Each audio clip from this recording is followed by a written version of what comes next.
Hey there, gamers. It is us, the Alpha Nerds. Welcome to 2023. This is Alpha Nerds 14, the Cursed episode, Return to the Cursed Kings. It has been a journey trying to get this show off the ground. It sure has. Just to recap, so last night we tried to get this episode started and start 2023 off with a nice strong pod, catch up. We had some life updates, and then the fucking computer bugs from hell hit me, and we were trying to figure it out and just trying to troubleshoot. And I remember famously I had pulled up the performance manager on my laptop here, and I was like, "Hey, my CPU is 100%," and then it just froze. It was like it fucking knew. It was like, "You motherfucker." So from there, we had crashes, freezing, just all sorts of nonsense. And then leading into today, I reinstalled Windows and still wasn't getting anything. And then I made the like I was telling you off pod, made the ballsy move. You know what? We're fucking getting rid of this bullshit OS. We're going to Linux, and we're back. We're back. Yeah, that is a ballsy move, man. You are the only person I know in my real life that purposefully installs Linux. Like no one else I know has done that. So Yeah. So props to you, my friend. Listen, whatever we got to do to get the pod off the ground. Hey, we're here. We're here for it. Yeah. Well, because we wanted this video podcast, we wanted to step up the quality a notch and give the people what they want. So you got a new microphone, so Yep. you should sound a whole lot better. And I can already tell you sound a whole lot better. And we want the people to see your beautiful faces. So we're back, buddy. The Alpha Nerds are back. Yeah, we're back. So just a little bit of housekeeping. So I guess it's been about a month since we've generally recorded, maybe a little shorter than that.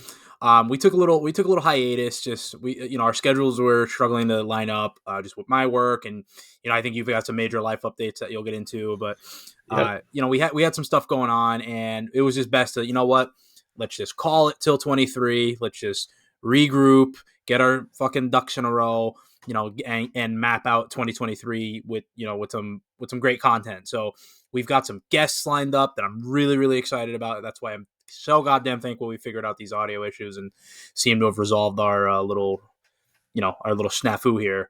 And I'm really excited about some of the guests we're going to have on. That's going to be great content. So stay tuned for that. But more importantly, let's get into us. What have you been up to, buddy? What's going on with you? So, as you know, I was trying to buy a house, and Correct. I just found out about an hour ago officially next week it's going to be done. I'm closing on the house Wednesday. Hell yeah. So that's going to be awesome. As you can tell, the process is already pretty far along. All my shelves are empty. It looks like a mess in here. So we're going to be moving next week. Hopefully, maybe not. I don't know. Probably 2 weeks. We'll be recording from a new location. That's awesome. So I'm going to get a sweet game room set up. Got a lot of work to do still. We got to paint the walls, whatever color we want, and we got to get a dining room table and furniture and stuff like that. But I think the process. I mean, between me and her, we have a double income with no kids. We're dinks, as the internet likes to call us, dinks. Yeah. And we have a lot of expendable income as we go to Disney World literally every year. So hell yeah. But so that's nice. We have the room to be able to get furniture, and I think what we're gonna do is just take a truck down to IKEA and just buy whatever we need to do. Dude, you'll have to hit me up because IKEA is not too far from where I stay, during the week. So if you're really? Yeah, dude, it's like maybe not even 15, 20 minutes. Have you ever been to an IKEA? Yeah, I love IKEA, man. It's like entering a different dimension when you walk into IKEA. Yeah. It's crazy. I love it. The Swedes, man. The Swedes know what they're doing. I agree. You just go in there, you get the meatballs at the end of the journey. Yeah. You walk through all these different houses that are set up like real houses. It's crazy. Yeah. And their furniture is cheap and it's nice. And real quality stuff. Yeah, these action figure stands that I got behind me, they're the only people that make these. And it's like they're the perfect one. If you go to like any action figure collector, these are what they have in their house, the Dudolphs. And it's great. They're the only ones. So that's been pretty sweet. As far as gaming goes, I started playing the Pokemon games because Scarlet and Violet came out last month. Well, 2 months ago now at this point. Got real balls deep into Pokemon. Like I'm back. I love it. I think I might be out now though.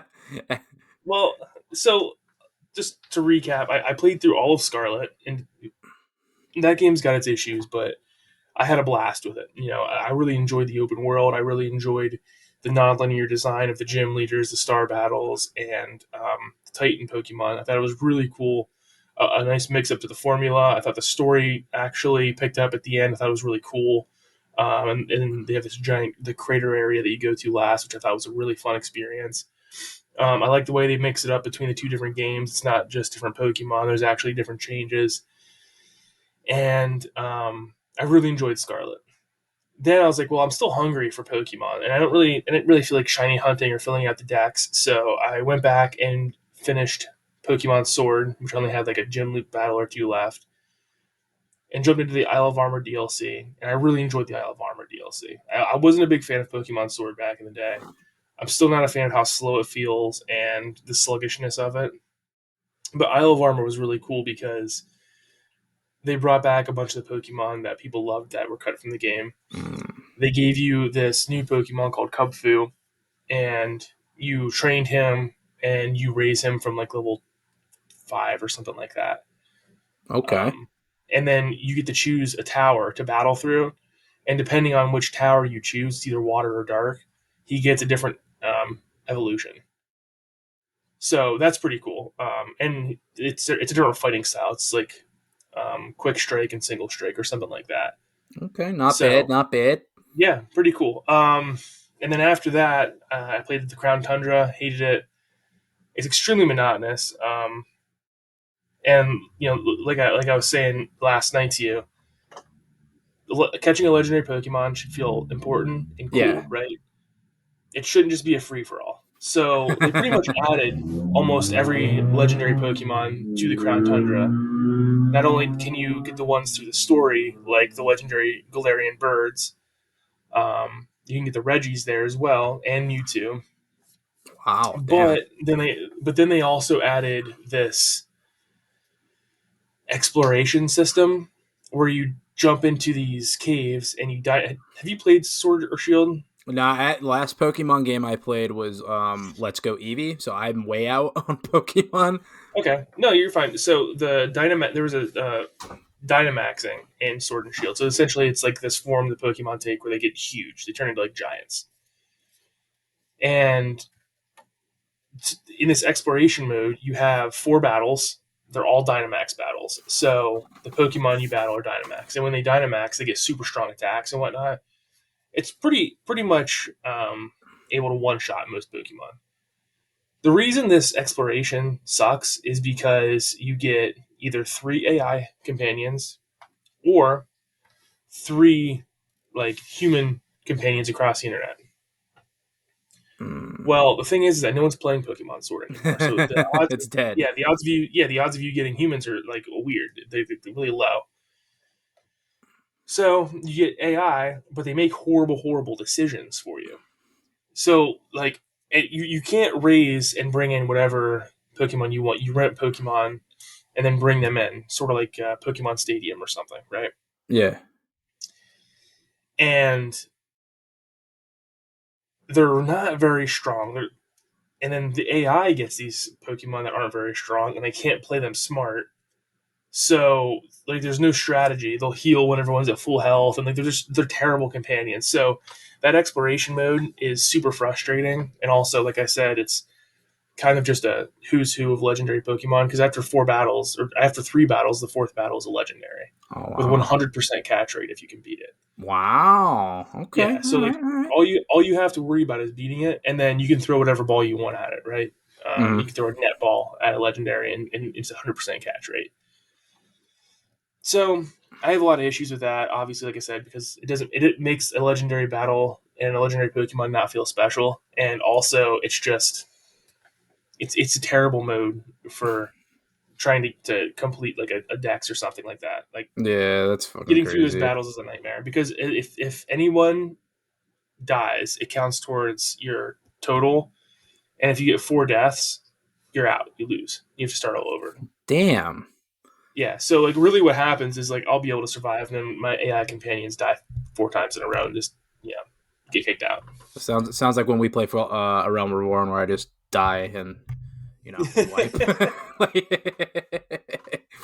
Oh man, see, it's been a minute since I've played anything Pokemon related, so I've been wanting to jump back into the series because I heard Sword and Shield weren't. Well, I mean they weren't great, but they weren't horrible. But then, which we'll get into later in the show, like Nintendo's definitely getting the PP wax for Scarlet and Violet because those games came out broken. And here's where we're finally getting something we want. Like they're getting their comeuppance. People are taking Nintendo to fucking task on this. Like they're getting, Oh yeah, they're getting their 40 lashes. So finally, finally people realize like, oh, we can't let them get away with this shit anymore.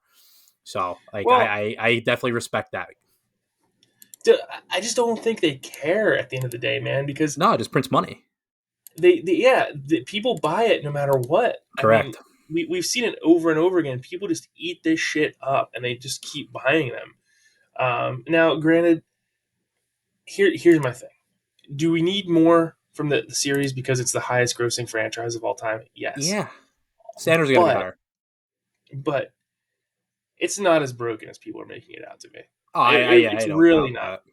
Yeah, people are making a mountain out of not a molehill, but like a small hill, right? It's like, all right, it does drop in frame rate every once in a while, and um, it's a lot better now than it was on release. But like I said, there should be higher standards, and I just think that Game Freak's a bad studio that happened to stumble upon a golden goose egg. Yeah, You I know, mean, I don't disagree. that's how I Like, feel. I just feel like that studio doesn't have a big pedigree. Like, yeah, they've made successful games, but the reason I don't really feel bad for them, like, I think people are being a little bit like hyperbolic with some of the issues, but this is years coming, buddy, years. So like this, I put this up there with like Cersei having to do like the freaking walk of shame or whatever. It's shame, Yeah, shame. yeah, shame, shame. Yeah. So that's awesome. Is that everything you've been playing, buddy? Yeah, pretty much. I mean, I picked up Let's Go Pikachu, and Yeah, I really love those games, dude, dude, they're great. because it's the best Pokemon has ever looked. I mean, those games came out like 4 years ago, and they still are unbeaten as far as graphics quality I love goes. them, man. I love them. Um, we really desperately need a Let's Go Gold and Silver. I can't believe they haven't done Desperately, that yet. Like dude. I've been Johto waiting for is the that. best. Johto is the best region, and Yeah. everyone knows it. I'm with you. And I mean, listen, I could go on and on about the Johto Pokemon games because they're so important and they have the best ending boss fight of all time. Mm-hmm. And I think someday we should go over the best boss fights because I have a lot to say about that. All right. I feel like that is definitely an episode we can plan. Oh, Um, wait, real quick. yo. I installed Dragon Ball Xenoverse 2 Mm-hmm. a couple days ago. Played it for about 5 minutes, and uninstalled it. Why'd you go back? I was just hungry for something Dragon Ball, and I don't. I used to have a lot of fun with this game, and it's not good. I've just gotta accept it. It's not good, and it keeps getting updates, dude. Xenoverse Mm. 2 came out in I think 2016, Mm-hmm. and it's getting more DLC packs all the time. Wow. There's like 20. It's crazy. So I have a weird history with Dragon Ball Z games because I like 2 years ago I bought Dragon Ball Z Kakarot because I saw you play it when we were living together. I'm like, oh, you know what? I haven't really played a DBZ game. I could get into this. And then when I played it, it was just the anime. I was like, mother, I know what happens here. Like, this isn't interesting to me. So like, it was bittersweet because I enjoyed the gameplay. I thought it was really fun. But like, as somebody who is very familiar with the material, like it's predictable. So I Yes. always recommend it to we're getting to that weird age where like these new age weebs come up and like don't have a history with Dragon Ball Z, but like Bleach is back and they're like, yo, and I'm like, oh man, I don't know how to react to you guys. Like, yeah, so like we're having these like weird generations of nerds, but anyone who hasn't like watched the anime, I tell to play Kakarot because I feel like that's a great fucking introduction to that world and that lore, and I just feel like they knocked it out of the park with that game. But my favorite Dragon Ball Z game is Fighters. Great fucking Which game. is crazy because I didn't think you played too much of Fighters. I played it with you guys and I had it on Switch for a little while. And it's like MVC for Dragon Ball. I'm like, this is great. Like, Yeah. and it's the best Dragon Ball has ever looked. Oh, dude, it's beautiful. I fucking Yep. tagging people with the wolf fang fist, doing that work with Yamcha, like a scumbag. Yep. Oh man. Um, so yeah, what have you been playing lately, bud? I have just so much to talk about game wise, but because now that I'm not commuting an extra 15 hours a week, I have a little bit more time to game. So I've been playing The Outer Worlds a lot on my Xbox One X. I brought it down here with me to my Ooh, buddy's okay, house. okay. Just because right now I'm trying to decide what I want to do with that Xbox because I'm on the fence. Like I'm thinking I want to get the new Xbox, but I don't know if I should go Series S because I already have a PS5, or if I should just go Series X and just have both and YOLO it up. But like I don't know. Like I'm leaning towards Series S May because like I just want to play the exclusives. may I make a suggestion to you? Yes, sir. You already have a gaming PC, which gets all Ah, the yeah, I didn't think of exclusives. that. Get the Series S. That way, you can remote play. Yeah, It's cheaper, and you can just hook into that Game Pass app and remote play. yeah, That's all that's you need. true. Yeah. Because I'm debating on getting a Series S because there's no good remote play devices. Hmm. Because for some reason, Xbox has been dragging their feet with getting that. They're supposed to make like a Game Pass stick or like a little Yeah. box, but they've been dragging their feet. And the next best thing is like this little like Razer device, Hmm. and it's like $200. I'm like, well, for Jesus. that price, I'm just I gonna buy was a like, Series yeah, S. yeah, Yeah. because I feel like I really want to just play the exclusives. Like I feel like that's all I'm gonna really do on Xbox. Obviously, and then if something's on Game Pass, that's like maybe I'm on the fence about, I'll play it there. But I Hmm. just feel like for the value, like I just feel like that's where it's at. And like so, like I said, I brought my Series X down here or my Xbox One X, excuse me, just so I can get some final usage out of it. And playing the Outer Worlds, I love that game. Obsidian is a great fucking developer, so I've been playing that. It's scratching that Fallout itch without the jank, which is awesome. So I feel like Definitely. we didn't give them enough kudos for that. And then I've been running through the Gears series, so I finished Gears of War 4 with my best buddy Adam. Okay. And then Okay. yeah, and then we just jumped right into Gears 5. And special shout out to the Coalition. Like they remembered couch co-op, and it's great. It's fun. Like there's nothing beats just like getting a pizza or just having some beers and just fucking chainsawing some damn locusts. And yeah, like I feel like the practicality and the fun of couch co-op is so lost these days. And Hmm. shout out to the Coalition because with Halo Infinite, they fucked that up royally. Like you cannot co-op Halo Infinite unless I think unless you do it online. I'm not even sure if you can do that. But Halo is a series like you co-op Halo. You don't like you play it by yourself, but it's meant for co-op. Like you get your buddy and you go to town. So it's been a blast playing fucking Gears 5. Gears 5 might be my favorite Gears of War game, like hands down. So it's interesting because I played Gears 1 all the way through co-op with my buddy Alex Yeah. when it first came out in 360, and Yeah, we man. loved it. We Yeah. sat down and I think we played it in one or two sittings Yeah. all the way through, It's and it awesome. was it was a blast, man. And then I played Gears 2 by myself, and I loved Gears 2, but for some reason, oh, you know what? I remember what happened now. I got Gears 3 on loan from GameStop when I worked there, and then I got fired from GameStop that day. So, and I Oof. remember very specifically on that call with my store manager, she was like, "Yeah, if you don't return that, we're gonna have to get the police involved." And I was like, "Well, I was going to. Like, I was never gonna keep it to begin with, but okay, you didn't have to be a jerk about it because they Just fired. it's a I mean, used we don't have game, to. lady. Yeah. Well, actually, it was a brand new game. Oh. Yeah. Well, because GameStop employees are allowed to check out brand new games for some reason. Anyway, we don't have to revisit that whole GameStop thing. No. That video got almost 100,000 views. They got their Yeah. comeuppance, but then I never played Gears 3. So Oh, dude, I mean, if it's on Game Pass, if you're ever bored, man, hit up that gear. The only thing I don't like, and this is where we're gonna give Microsoft a bit of a PP whack here, but like you got it. They released Gears 1 in the Ultimate Edition, like so. Gears 1 is Xbox One enhanced, but then Gears mhm. 2 and 3 and Judgment, like you got to go back to the like it emulates the Xbox 360.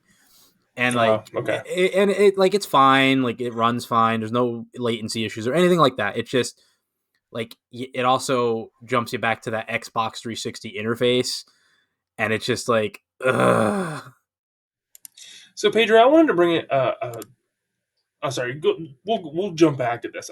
What else have you been playing this week or this Uh, month? and then just God of War. Just I really love Okay. God of War Ragnarok. I'm like 35 hours in, and really just enjoying that game. Like it's not like the second coming of Jesus Cristo or anything like that, but it's just a good, solid experience. I'm satisfied with what I paid for. Like I love the story so far. Combat's great. It looks buttery smooth on my PS5. It's just a quality product, and I feel like we don't give Sony enough credit. Like we're very quick to criticize Sony. Oh, you didn't do anything new. You didn't do, but it just fucking works. It's not broken. It's entertaining. Like and that's at the end of the day, when we buy video games, like we buy them to get an entertaining experience. And what else could you say? So, but I'm doing something different this time that I didn't do last time. I'm making sure I go and just do every single boss fight and all the extras. Like I'm just taking in that whole world, just taking it in, and I'm loving it. I love this, like the extra banter back and forth between some of the characters. I like sometimes just pause and listen to characters talk just to see what they say. I sometimes, even when you're like on the sled or in the boat, like I'll just kind of wander around so I hear Kratos tell stories about like from older games. So Mm-hmm. it's been really immersive for me, and 3D audio, chef's kiss. Did you see that they made PlayStation All Stars canon with the stories? No, what? Yeah, eventually, Mimir will bring up this otherworldly tournament with like Clown Car That's and stuff like awesome. that, and Kratos confirms he was there. Yeah, it's pretty funny. Yeah, that's awesome. Um, so what else have you been playing, bud? That's really about it on that front. But I do, as we know, the opinions of this show are the retro game community is the fucking underbelly of gaming. It's just the dirty, cringy, just the shit nobody talks. It's like the dark web, the shit nobody talks about. Just and we're just gonna get right into it. So this is a funny Hit me. story. I have a Sega CD, and I've had one Mm-hmm. for probably almost 10 years now. I bought one like in 2015. Um, and I've gone through two lasers on this fucking thing. So Holy crap! yeah, Dedicated. dude, this thing's a pain in my fucking ass. So the first time, like I'm playing Snatcher. It's a Kojima game because that's literally the only reason I got the system. So I'm playing that. I was able to beat it, and then the laser goes.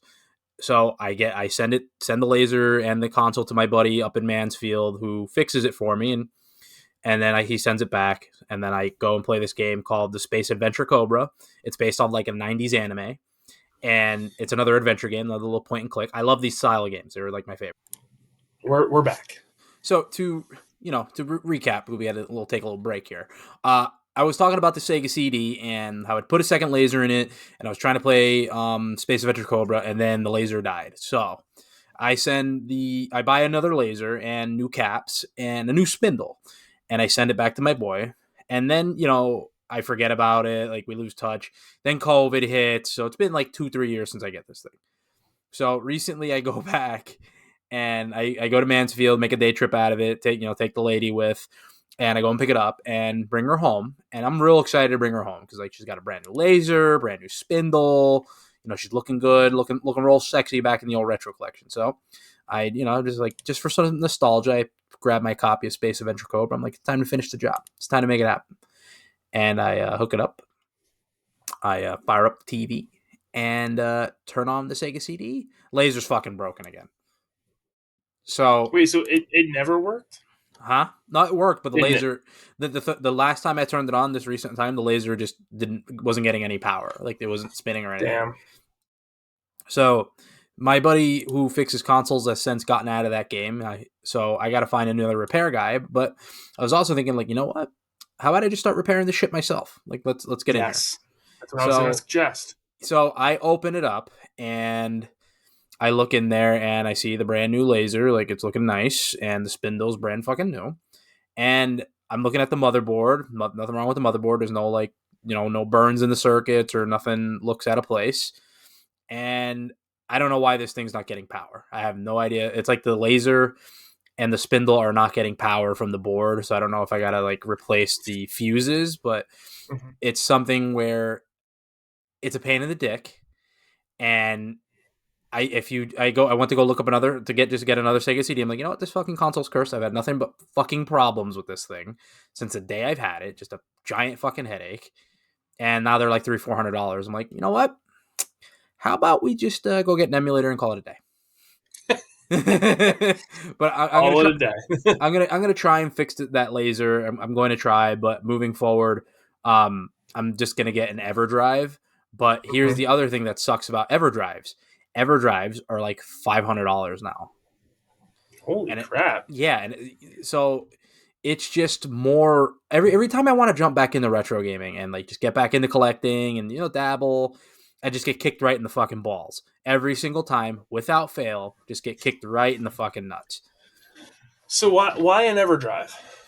Because with an EverDrive, you can also get the Sega CD library. So I'd get every Sega Genesis game I could ever want, every Sega CD game, and I could play it on original hardware, not bother with that stupid laser. Obviously, still have the Sega CD console, just to have it, but I'm not reliant on that laser because they're very finicky. Like you can just have your laser go kaput just for reasons. Like they're like very unreliable. So could you imagine if you're a kid on Christmas morning and you open up your brand new Sega CD, you're playing your Sonic CD and gone, done. So I'm trying to figure out. I don't know anything about this EverDrive. Yes, they ain't It cheap. looks like it looks like they are a premium Yeah. emulation console.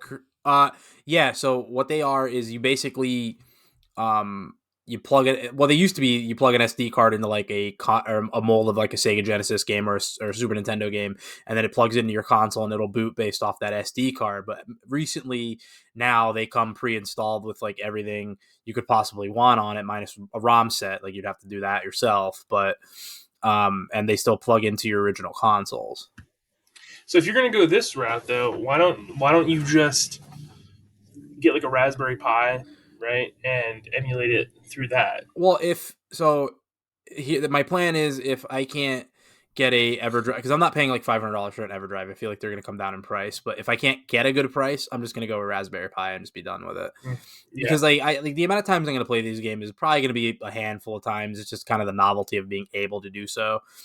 Because as a gamer, I've noticed as I get older, I'm big into being a preservationist. Like I want to just I want to be able to just one day, you know what, I'm feeling like doing this. I want to go check that out and just be able to do it without any headaches or having to download something or having to spend a ton of money just to get a console. So yeah, so that's just my headache with the Sega CD and retro gaming in general because it's expensive and it's a pain in the balls. It is like I don't understand how anyone brand new gets into this hobby. And I've said it 100 times. I've said it over and over again, and I will continue to say it.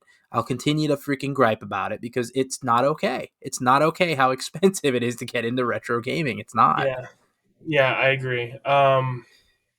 And the unfortunate thing is that I think I'm going to try and get a retro setup in my Oh, you new got to. house. You got to have one. And around here, if you look on my marketplace, you can still find some cheap tube TVs, like Yeah. CRTs.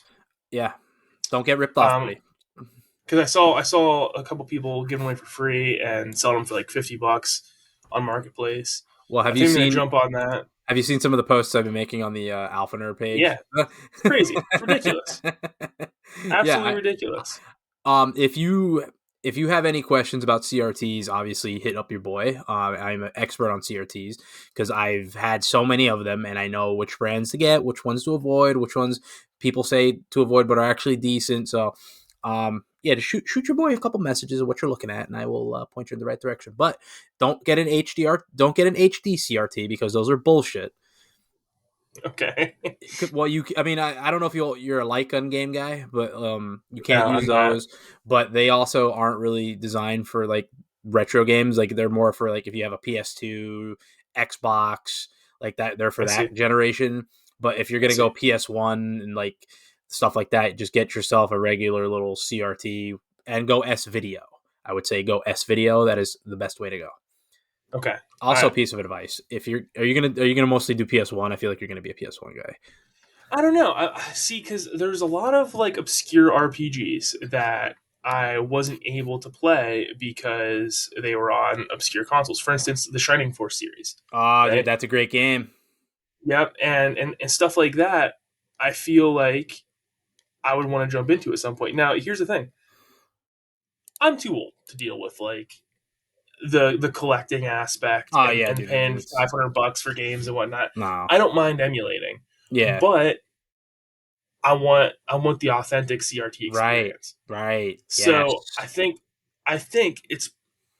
I'm sure it's possible, yeah, but I'm gonna need to set up a device that has modern capabilities for emulation, yes. but can also run into S video.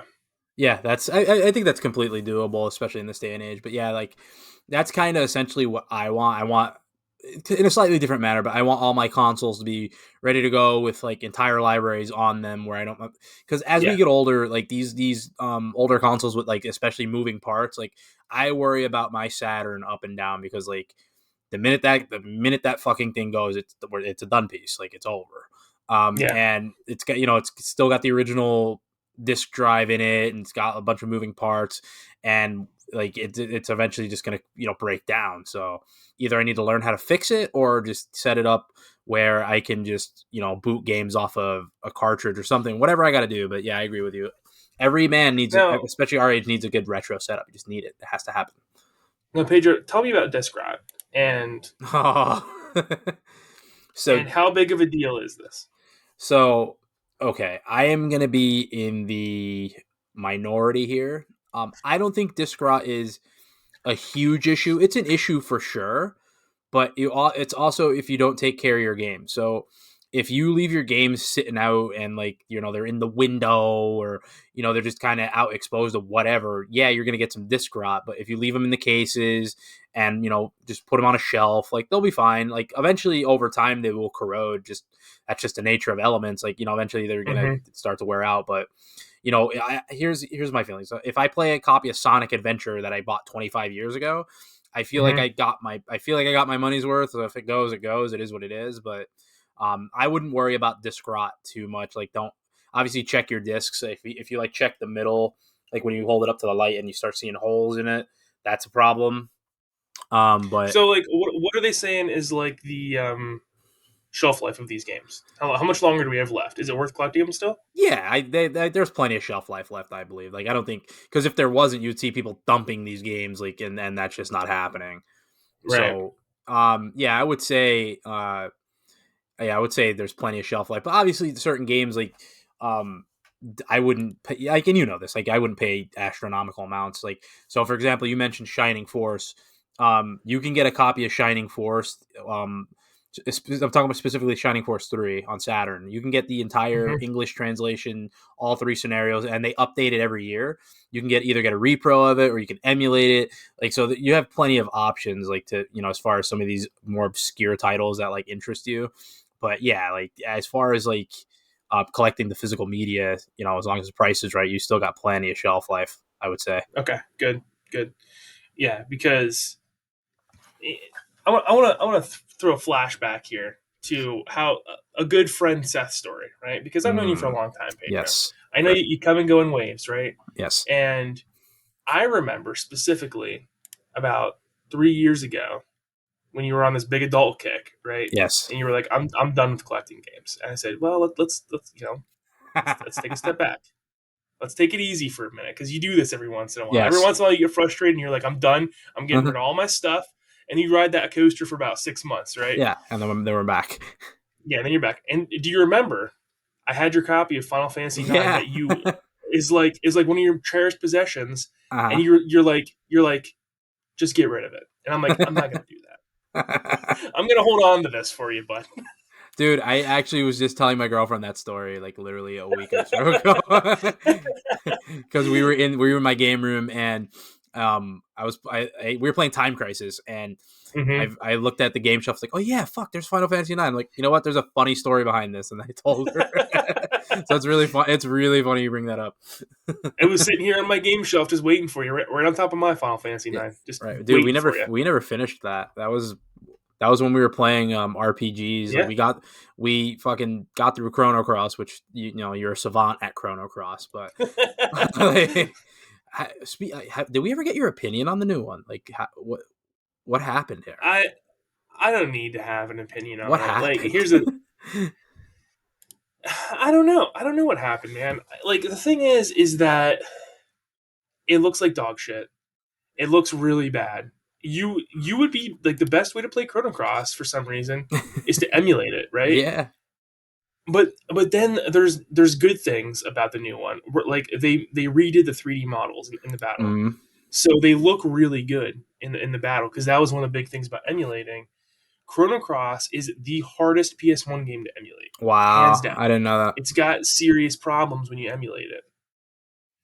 That's wild. So they did some AI upscaling of the backgrounds, and they look really bad and blurry. I mean, Square Enix does these like remasters, dude, and they always screw it up every time. They, Yeah. they they mess it up. I don't understand why. This was a very lazily, hastily done re-release, and it broke my heart. It really Yeah. did. I played maybe 5 hours of it, and I'm like, I don't Yeah. need to do this. I remember when And the reviews came out, man, and like, sorry to cut you off, but like, when they came out and were negative, I was thought of you. I was like, oh no, they did yeah, it. They hurt my boy. They hurt him. yeah, they Square Enix refuses to let me be happy. Actually, they're my worst nemesis. Um, but like, here's the thing too with Chrono Cross, right? Is that I used to play Chrono Cross yearly and complete it.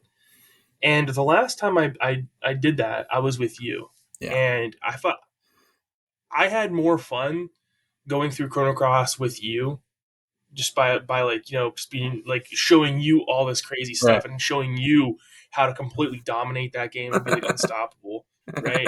Then I've had in a long time Yeah. with that game. And when I was playing it in this subpar version of it, I was like, I'm good. I Like, I've like had this. my fun with Chrono Cross. Like I don't want, first off, I don't want this memory of this game that I love to be like Not like this. Yeah. tarnished. Yeah, and I don't feel like I need to play this again right now. At some point in the future, I'll go back to Chrono Cross, and hopefully there's a better version of it released. I know there was some modders that were working on the remaster, and they were trying to get stuff done with that, but I don't know whatever came of it. But yeah, not a good re-release, not a good look for Square Enix even. Yeah, no, they hurt you.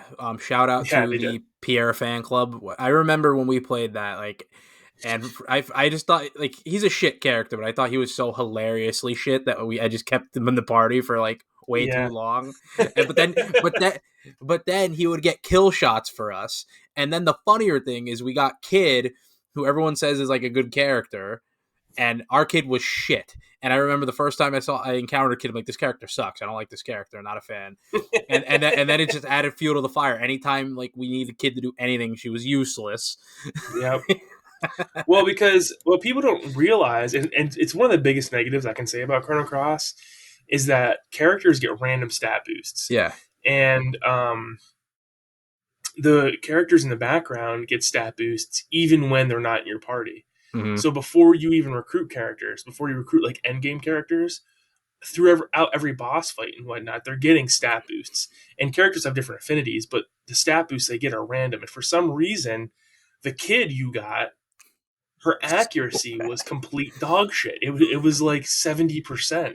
So like, one in every three attacks she was throwing was missing off the like, immediately statistically. It was terrible, and it was just not working out. But Oh I god, remember, so good. yeah, it was crazy with Pierre, because you're right. He would get kill shots, but he would get kill shots with like 6 damage. He just wouldn't stop. And I was so annoyed, man. I was like, you got to get rid of him. But And we then fully he would get upgraded kill him, and he shots. still sucks. Yeah. Oh, he's terrible. He's terrible. Oh Even man, with like, because he gets like a hero set, which is a throwback to Chrono Trigger, it's so and he gets a bad. hero set, and even with that, it's like he's like a bottom tier trash character. Yeah, it's so bad. But I wish we would have had the capacity to record that playthrough, because like we just had so much funny shit with Pierre. Mm-hmm. That's why Legendary. like he'll be one of my all-time favorite RPG characters. Not because he's good, just because he's just there. Yeah. And Oh then man. once you get Surge's Master Mune, the Oh game's pretty dude, much yeah. over Oh because yeah. Oh he yeah. crits every single time. Yeah. So No, I definitely enjoyed Chrono Cross, and I feel like one of these times, like if we ever get time down the road, like I would love to go through another PS1 RPG and just to, you know, maybe when I come visit the Newcastle Select House, maybe hmm we'll hmm get it popping there. I got to get you a yeah, housewarming gift. I'm we excited.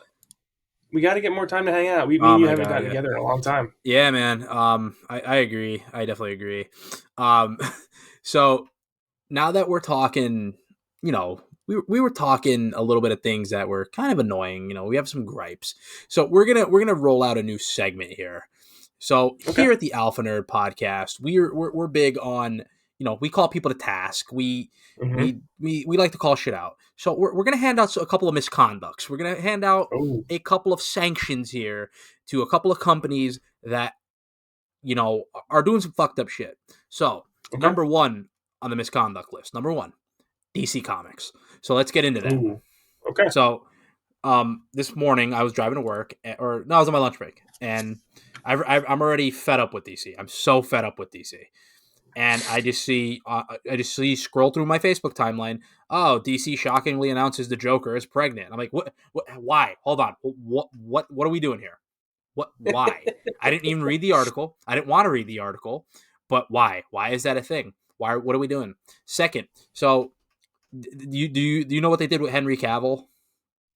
Yeah, they announced him to come back as Superman, and then like what was it? 3 days later, they announced they were canceling all those projects. Yeah, so like, yeah, Henry Cavill's out. I guess Black Adam. They have no more plans for Black Adam.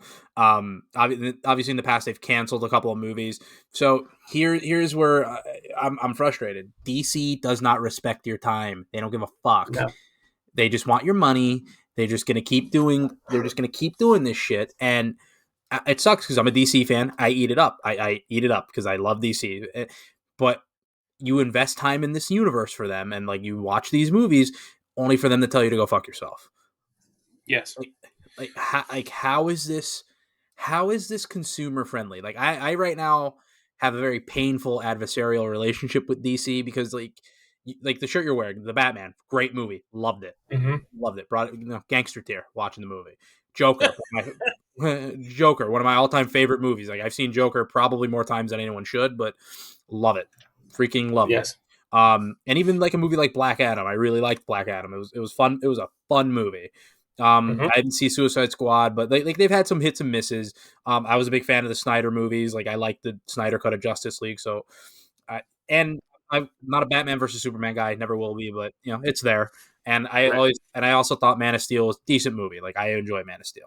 But you Okay. have all these movies, and now and we've talked about this, but like you have all this stuff, and then they're saying, hey, all that stuff you watch, all that time, all that money, time, and you invested in these universes, these characters, out the window, gone. Nope. And it's Right. because we know better than you. And it's just like, I like right now. I hate James Gunn. Like, I'll be honest with you. Like, what has he done that's that impressive? Like, Guardians is okay. Like, it's fine. hmm Suicide Squad was fine, but like, what has he done? I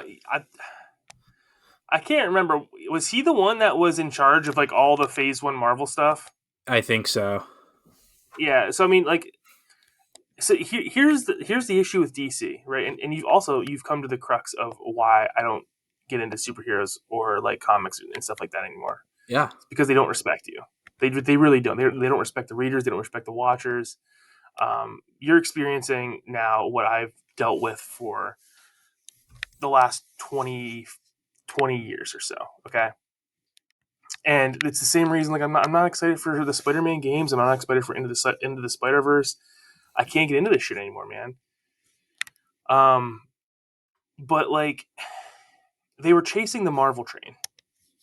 They were chasing that Marvel success, and they didn't want to go through the I don't know what you would call it the problems that Marvel did.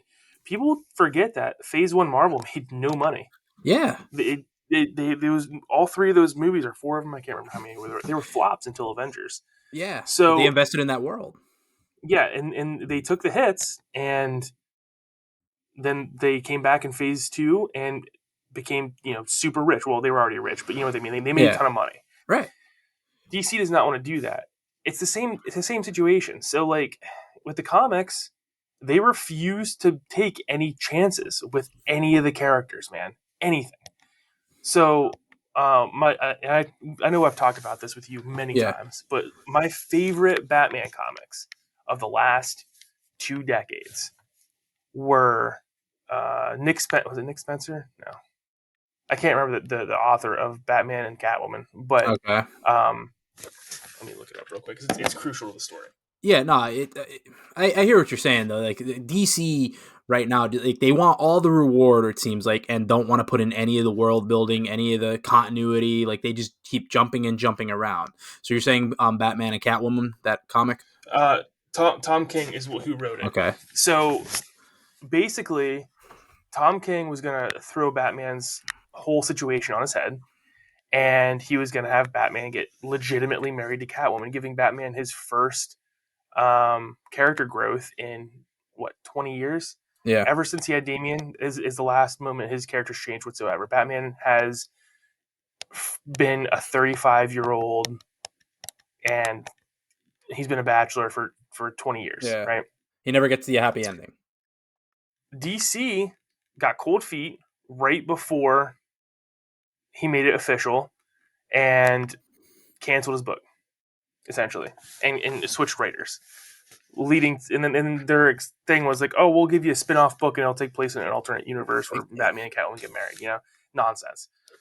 Marvel Comics does the same thing to Spider-Man, right, dude? Yeah. There was a point in my life, right, where I was scrounging for change in college, like pulling change out of my cup holder You get the new to comic. go get the new Spider-Man comic. And now, like, it would pain me to read a Spider-Man comic because of what they did ever since Nick Spencer took the book over. Nick Spencer took the book over from Dan Slott, who famously blocked me twice on Twitter. I was gonna bring that up. Yeah, and he did great, but it was the same situation with Batman, right? Nick Spencer tried to change Spider-Man's character and revert to pre-Brand New Day Spider-Man, which was a huge revamp of Spider-Man's character with Mary Jane Watson and whatnot. And Spider-Man's been stuck, sort of like Batman, in his 30s, being a broke adult who's single forever because they think Yeah. it's relatable. These writers have no like Right. idea. It seems like they have no. They don't have a set of stones to like just try something new, like do something. Right. Right. So yeah, and But he. boy, I'll tell you what. When it comes to like ruining characters, they'll do Oh, that all day long. yeah, they're fucking. They Yeah, specialize in it. So that's definitely with DC, and I could go on and on about DC, but just to recap, DC, we're fucking watching you. Look here, we're watching you, we are and we're not watching watching them you. actually. Well, we're not watching your movies, but I'm watching you and watching what you're doing, watching you. So that's the first PP whack we're handing out today. Second, misconduct. Second on the list. So you have Netflix, right? I do. Right. So don't you hate it when you get into a Netflix show, new show, season one, you get it, you finish season one, and you enjoy it? You're like, you know what? I am looking forward to season two. I hope they do a season two. Usually you expect them to. And they cancel that motherfucker on you. Yep. So Yep. so I had this happen. A show I watched with my girlfriend, 1890. I think it's 1899. I think that's the right Yep. number. That's exactly Um, what it is. yeah, and I loved the first season. It was it kept me. It was intriguing. The mystery was there. It kept you wanting more, and I really liked the first season. And then they fucking canceled it, and now I'm just Yep. like Netflix. I kind of want to cancel you. Like, look at me. I want to cancel you because like it's one of those things. Like, how are you gonna just take? I'm assuming the episodes were 8 hour long episodes. I think so. 8 hours of my time. Let's say 8 to 10 hours, right? Of my time. Mm-hmm. $15 of my money, and you told me to go fuck myself. Like Yep. you left me with my nuts in my hands, and that's not okay. Like you got to stop doing this. Like there are certain things like where a show's so bad, I'm with you canceling. Like Cowboy Bebop, you guys deserve to burn in the deepest layer of hell for what you did to Cowboy Bebop. But I refuse to watch it. I knew it was gonna be a turd. I knew it was gonna be a turd. I just like you ever see a show you're like don't like that. Mm-hmm. They also deserve to burn in hell for what they did to Death Note. I didn't watch that one either. I refuse Yeah, to. dude, that movie's so bad, so bad. But anyway, so Netflix, like why do we tolerate this out of companies? Like I just don't understand how many times we all have to get burned before we start voting with our wallets. Because now I don't pay for Netflix. I canceled my Netflix. My girlfriend got our buddy to Nice. give her his Netflix login because I'm like, you know what? I'm no longer paying for this. Nope, I refuse. You're not getting my money. Well, okay. So Sue it's me. funny you say that because last year I also canceled my Netflix. I'm like, I'm done. As a 10-year subscription down the drain, I'm done with them. I like they have nothing that's good anymore. I'm paying them for nothing, right? Yeah, Once they lost The Office, it was over for me. So I canceled him too. Watson still pays for him, and he gave me his login. But yeah, we rarely watch anything from Netflix. But it's time to start now, bud, because these subscriptions are out of control. Out dude, of control. The it's subscriptions. brutal. And special Yeah, shout out to Watson for giving you his Netflix. Way to come through with something, Watson, unlike a theme song. but I also wanted to bring that up too because supposedly next year their Netflix is ending password sharing. And it's like, Good, well, I whatever. mean, like Good riddance. it's not gonna stop your company from crashing and burning. You Good know, riddance. because Good people. fucking riddance. When's the last time you heard any good Netflix news? Nothing. Nothing. Right? I'm waiting for them to screw up Squid Game. I'm ready for them to like, no, yep, you know what? No more Squid Games. Like then, Yep. like, so I'm just with Netflix. I equate like enjoying Netflix to being like a Cleveland Browns fan. You just wait for the disappointment. You just wait for the bitter, stinky, fucking. Just they manage to find failure where they shouldn't, and it's just I can't. So yeah, special shout out to Netflix. Go fuck yourselves. Like, Yeah. we Wow. genuinely mean that here. Go fuck yourselves. Beautiful. Beautiful. And So that's the official opinion of Alpha Nerds. yeah, Netflix can go fuck themselves. So third third member of the misconduct list, and I feel like this is the permanent member. I feel like that they're always going to do something to draw our ire. Our number one talked about company on this show, Square. Mm-hmm. Have you seen what they're doing with these Pixel remakes? I mean, this is you talking about the quality of them? The price, Oh yeah, it's $75, right? yeah, like, huh? Yeah, Like, are you? Excuse me? yeah, and they're also. I mean, dude, we talk about this all the time, right? Square Enix, they have no idea what's going on. They do not understand good like how to run that company because these Pixel remakes are unanimously like pretty low quality, Yeah, and like screwed up, but they're charging a premium price for them. You get no extra content or anything, and it's just I don't know, man. Like I know we love Square Enix, but they do nothing but fuck up, and it's hard to support them. Like I just tweeted at them the other day, they're doubling down on their NFT thing.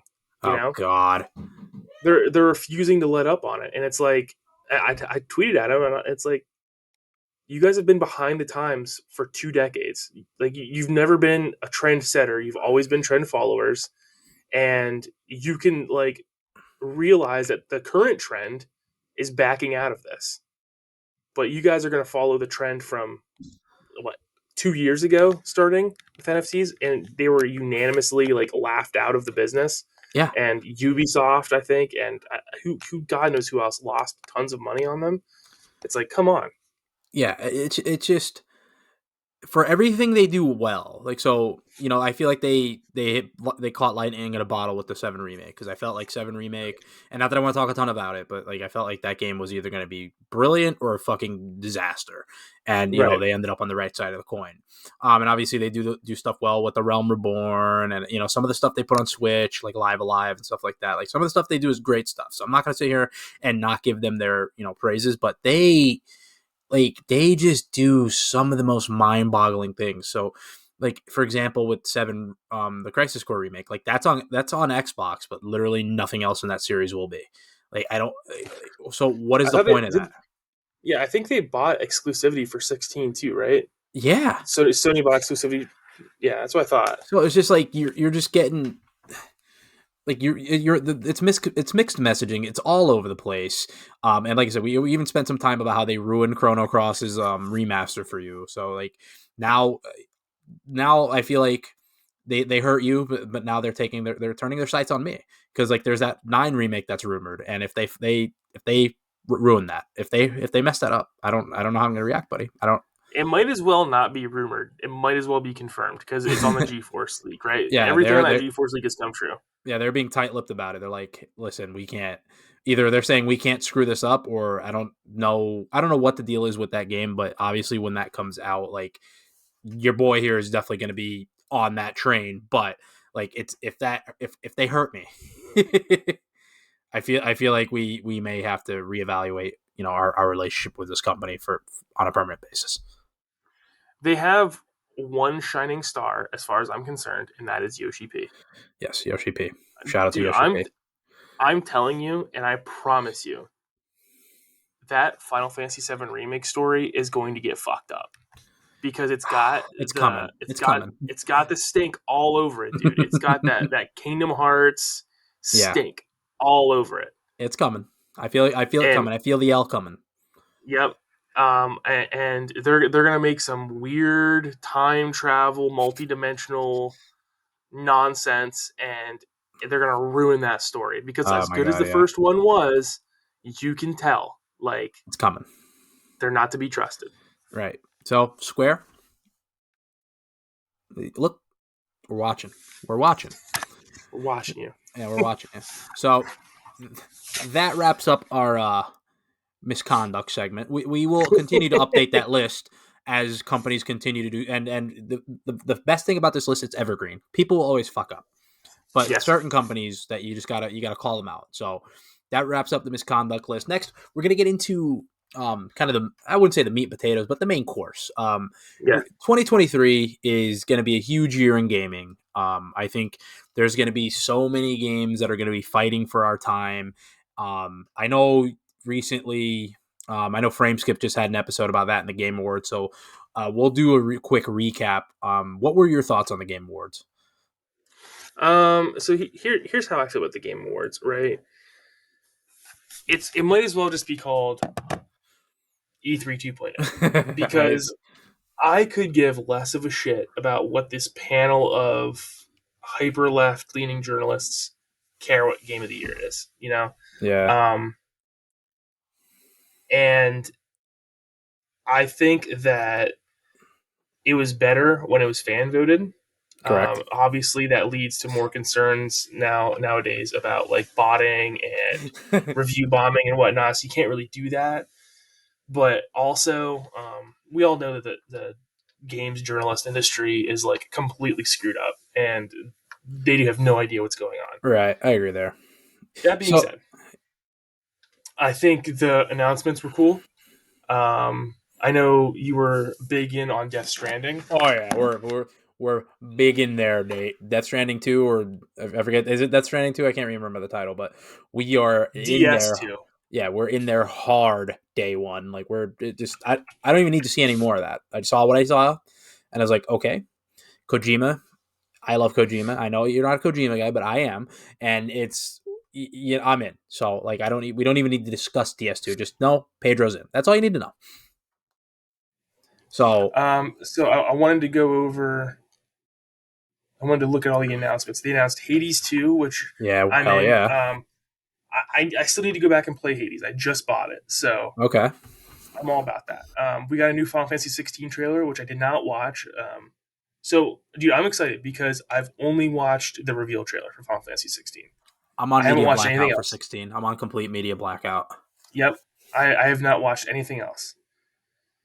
That being said, Armored Core 6, I'm intrigued. big, yeah. So here's my thing. One of my biggest gaming sins is a full CGI trailer. You gotta stop doing it. Yeah, that This gets you a could be PP whack on this show. this could be a side scroller for all I know. Like Mm-hmm. From Software, stop giving me full CGI trailers.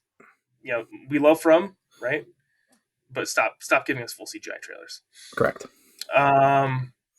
And what else was I interested in? Horizon Burning Shores, I'm not interested in. I'm done with the Horizon franchise. I'm over it.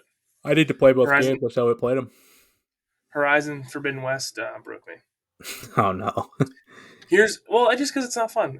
I played through the whole thing and I thought I liked it, and then as soon as I put it down, like a week later, I'm like, I hated that game. the a Cyberpunk 2077 expansion is Oh very interesting, baby, I Pedro. am in day fucking one, buddy. Day Now one. I can't remember. I can't remember your relationship with Cyberpunk. Forgive me. Did you So go back and beat it yeah, eventually? yeah. I thought you did. So Cyberpunk 2077 actually is my game of the year from last year, like hashtag patient gamers. But like Nice. we were so when it came out, and I remember I played it on my PS5 initially because it came out a late PS4 release. I was going to play it on my Pro, but everyone's like, "No, play it on your 5." I'm like, "Okay, well, I have a PS5, not let's play it there." And when I booted it up, I knew something was wrong. Something just it was janky, it was chopped. I'm like, you know what? I am not like this. Like I don't want to see it like this. So I booted the game out of my console and I just waited for CD Projekt Red to fix it. I just waited, and I remember seeing all the hate and all they're taking it off the store, all that, and I just waited and waited, and then like they dropped the hey free next gen upgrade, it's back, it's good to go. So when CD Projekt gave it the thumbs up, I booted it up on the PS5, and whoa, daddy, that was a beautiful experience. That's probably one of my all time favorite games. So like I'm definitely there day one for the DLC. So I liked Cyberpunk so much that like next on my video game to play is the Witcher next gen update. Cause You're gonna like, hurt me again. well, cause I just like playing Cyberpunk made me believe in CD Projekt. It made me a believer. I Okay. understand. So I'm Yeah. like, now when I go back and I have that understanding, like this is like you're gonna get some good stuff. Like so, it's not about the combat. The combat's a combat, but hmm like if I can get into the world and the lore and the deep side quests and like I think that's my speed. So that's what's coming. So yeah, big Cyberpunk 2077. They're day one for that DLC. Day one, Nice. son. Okay. I'm about that, man. Yeah. So with The Witcher for you, I don't know because I think that there's a spot with The Witcher that you would really like. Like I really do. Um, whereas like it's all about going through the notebook and the monster manual and like all right it's weak to this like I gotta coat my blade in this oil and like I'll set these traps up and get the spell ready and really tuning your character for that specific monster encounter sort of like a monster Yeah, hunter type thing but not as hard yeah, and with deep lore and a wonderful story. I can recognize that there's definitely an issue with the gameplay and how floaty it feels. I'm hoping that with this new update that hmm they fix some of that. Who knows if they're actually going to or not? But it's not really about that. I think for the time, The Witcher 3 has wonderful gameplay. yeah, Especially, I mean, dude, if you have to throw it on easy, just experience the story because it's one of the best stories in gaming history. One of the best crafted worlds. I mean, it still holds up graphically to this day. yeah. And with that next So, gen update, it looks gorgeous. With the next gen update, it is buttery smooth. did they release gameplay for like the next gen Yeah, oh update? yeah, oh yeah, yeah. You should check it out, dude. You should check it out. I'll pull it up right now. Yeah, it's beautiful. Like the load time. Like I watched the Digital Foundry video, and yeah, it was just the load times are nothing. Just this buttery smooth 60 frames. So I think now is the time for me to get in there, and get with my boy Geralt because like I feel like I should like The Witcher. It has all the hallmarks of something I would like. Cool character. I love the fact that he's got the two swords and one's for regular things and the other one's for like undead things. I like the idea of the blade oils and the hunts. Mm-hmm. Like, I like all that. I just feel like my experience where I messed up with The Witcher was two things. So I bought The Witcher and bought all the DLC with it right away, and like that, what that does is like, or my interpretation was it that it like loads all that DLC into your game. So like I don't know what's Mm-hmm. DLC, what is it, and it just fucked me all up. Like I was just like I don't know what's going on here. There's too much. And then like I was getting frustrated because like the combat was like kind of like you said floaty for me, but essentially I was button mashing. Like I was like I'll be real, I'll own Mm-hmm. it, button mashing. But now we're in that beautiful phase. Like as we get older, we can suck at video games and it's okay. And so now it's just more about the experience and the story. And I feel like I said, I feel like that's a game that I need to give it its due. And I feel like once I do that, I'm gonna get a lot of really great value out of it, and then maybe I'll finally watch the Netflix show because I never watched that. But You can skip on a Netflix show. I heard it's really good. No, But Henry now Henry Cavill's Cavill's really out. good. Yeah, Henry Cavill's really good. The rest of the Facts. cast and the Mm. rest of the show, it's fine. It's okay. I'll be honest. But yeah, so The Witcher 3, it's an action game, but it's not meant to be an action game, right? Like Yeah. you want to play it more. I don't want to say like Souls like, because you don't have to be that careful, but you want to play it Mm. more like that, where you attack and then maybe you dodge and attack again, and cast a spell, and you want to play it a little slower. You don't want to just mash that attack button. And then you can set up a tanky character later on with like full bear school armor that that can just dive in there and smash people with their swords. You can definitely do that, but especially at the beginning of the game, when they're kind of forcing you to learn the mechanics, set it up. And I don't know how far you got, but there's that griffin. The griffin is Yeah, really I the killed that first. thing. Yeah, that's really the first introduction to how they want you to play the game, right? Because Yeah. they want you to build a crossbow, and they want you to find the griffin's weakness and really investigate, and figure out how and develop a strategy on how you want to fight that thing. And the idea of that is to teach you, hey, this is how you're supposed to engage with enemies going forward in this game. And that's really cool, because you can either brute force your way and discover it through gameplay, and maybe you die a couple times and retry, and give it different experiments, or you can like read books and discover it throughout the lore of the game on how to defeat certain enemies.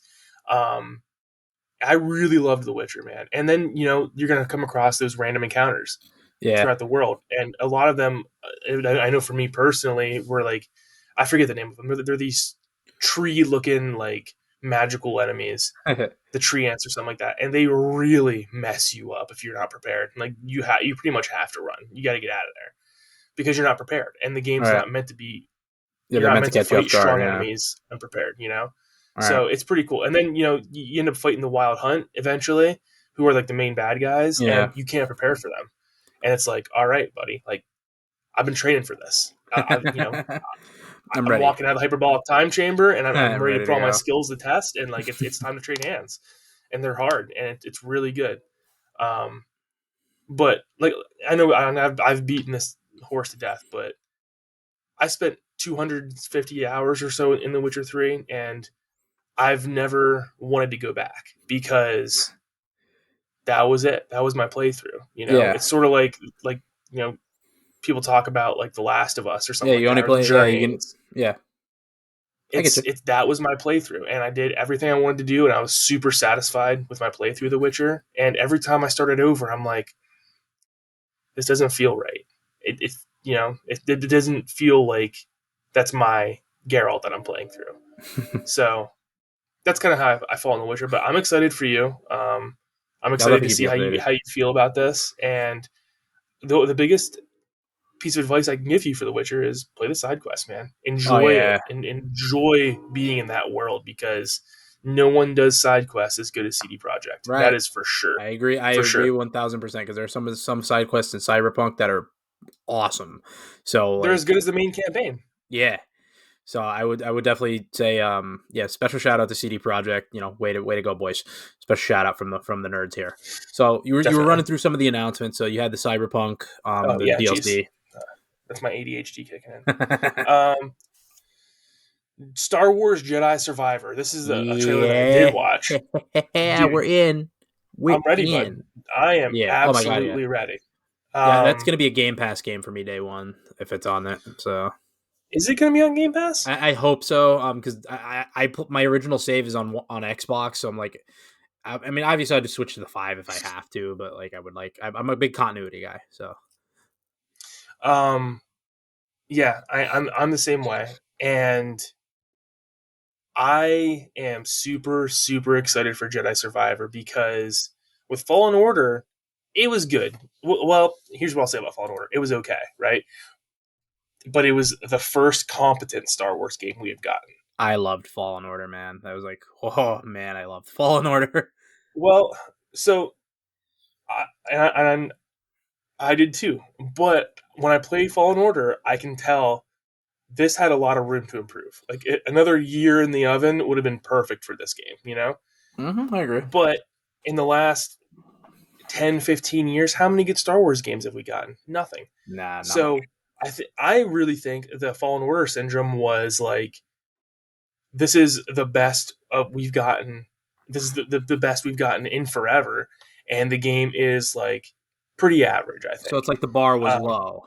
yeah, and it was easy to pass. Yeah. The janky like animations and the way characters never stood still because their animations were all screwed up, and um, his trainer, I forget her name, her eyes bugging out and looking like Dude, they're it out used of to her weird me head. out, And they clearly used the Metroidvania ness to which I loved. extend gameplay areas. I'm see, and that's the one thing I hated the Metroidvania aspect of it. Huh. I really just wanted to experience like a good linear action Star Wars game, and I'm excited to see how they can take Fallen Order and improve on it because I thought Fallen Order was really good. I thought the story was really good. And I want to see how they can improve on that, especially with like cool characters like I forget the dude's name, the Calcus. Sith at the end. Oh, fuck, I Now, forget his name. Yeah, I know who you're yeah, talking about, but I forget his name. that was a cool character, and squaring up against like the sisters. I Yeah, that guess was fun. not the sisters. It was the Inquisitors, right? Yeah, the Because I think he Inquisitors, fought yeah. one of the brothers too. Mm-hmm. Um, that was awesome, and I really enjoyed the Souls light nature of it.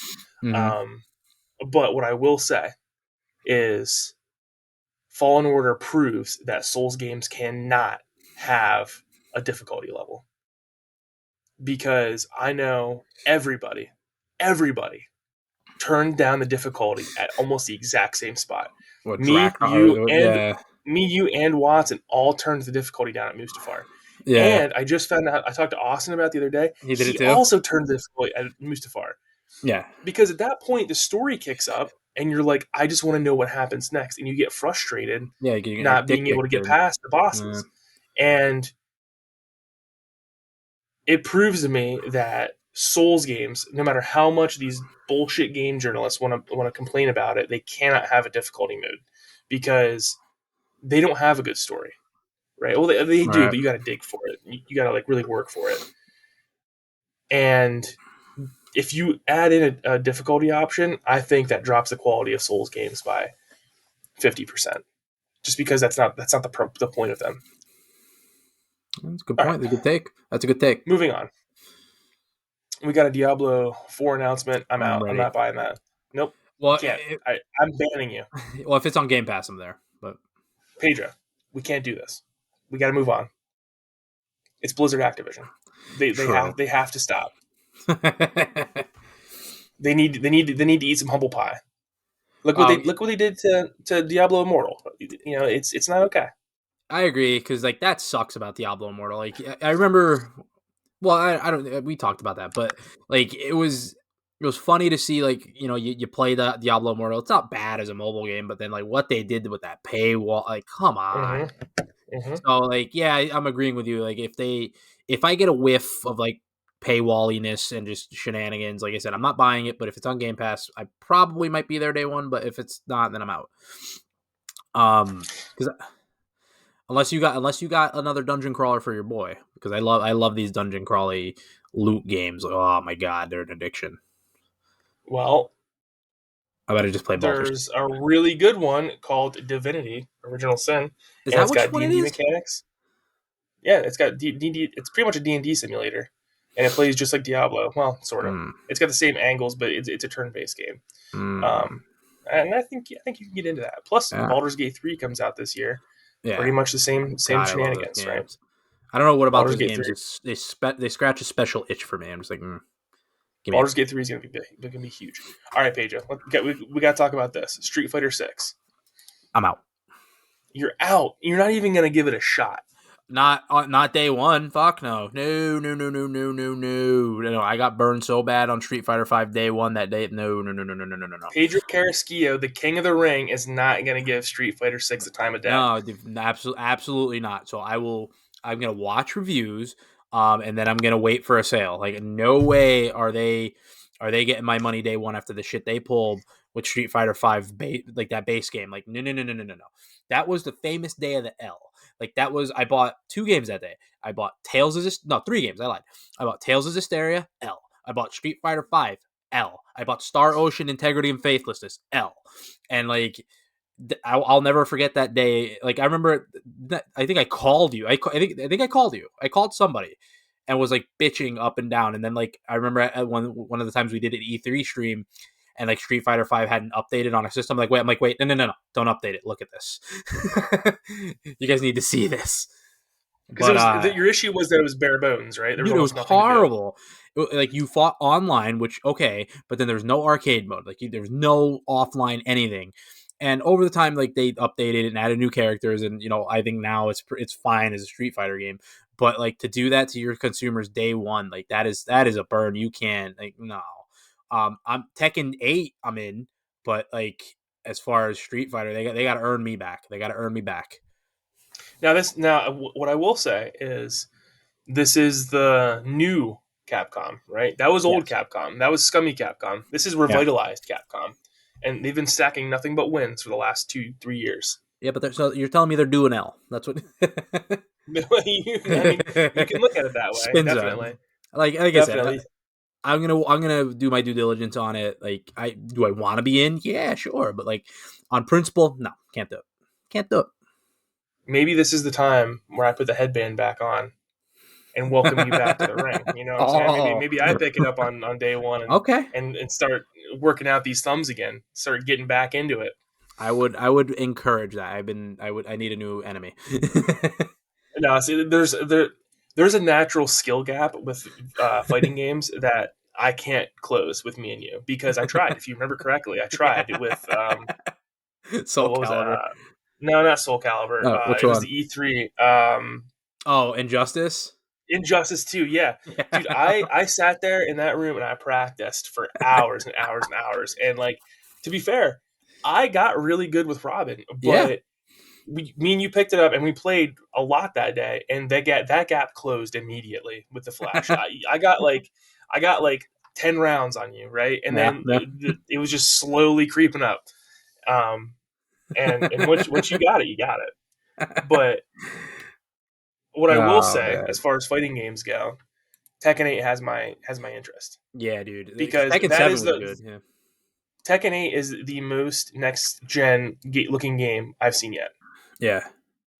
I mean, that game looks insane, and if the trailers aren't lying, right? If that's Right. not on like a 490 PC with like the particle effects and whatnot, if that's running on PS5 looking like that, that is the That's best looking game I've ever seen. yeah. That I saw that trailer, saw what appeared to be gameplay, and I'm like, holy shit!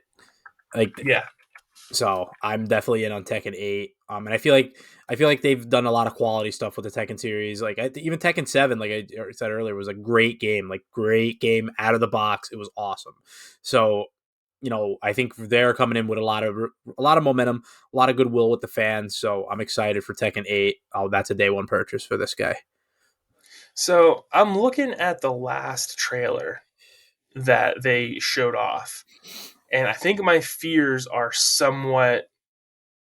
Well, it depends because different stages look differently. Like the one that looks like downtown Tokyo, the ray tracing and lighting looks insane. But then Yeah. there's like other stages that look like a PS3 game. So I don't know, Mm-hmm. but I think that maybe that initial reveal trailer was a little doctored up. Probably. The other thing, the other issue I have with Tekken here, Pedro, is that I feel like a little bit of an imposter, right? Okay. I haven't played Tekken in ever. I never. It feels a little late to come in to Tekken now for me. Yeah, it could be a little late in the game, but You know, and I feel like I don't deserve that. I mean, I feel like Tekken is accessible at this point where the story's not deep enough where you're gonna get into it and be like, what? Like, um, so, but as far as like the gameplay systems, the only thing I never liked about Tekken is the juggling. There's nothing more infuriating in the world than getting juggled because like you get clipped with a combo and then you might as well put your controller down because like you're gonna get juggled till your health bar goes down and that's it. That's the end. It's always been like that, though. I remember that in Yes. like Yeah. arcades. Yeah. Right. And Um, it's infuriating. All right, the next game I want to talk about because there's a lot, so we got to Yeah, keep moving here.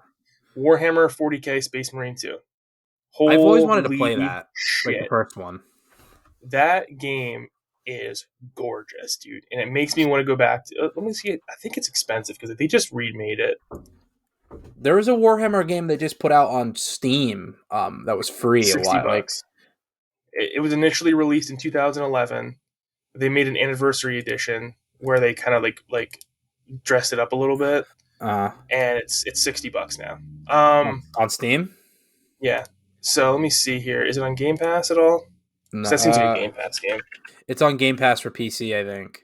There's one of the Warhammers that's on there. I think it's Rip. No, it's not Rip the Vermintide. There's so many of these games that come out that I don't understand. Like, Vermintide.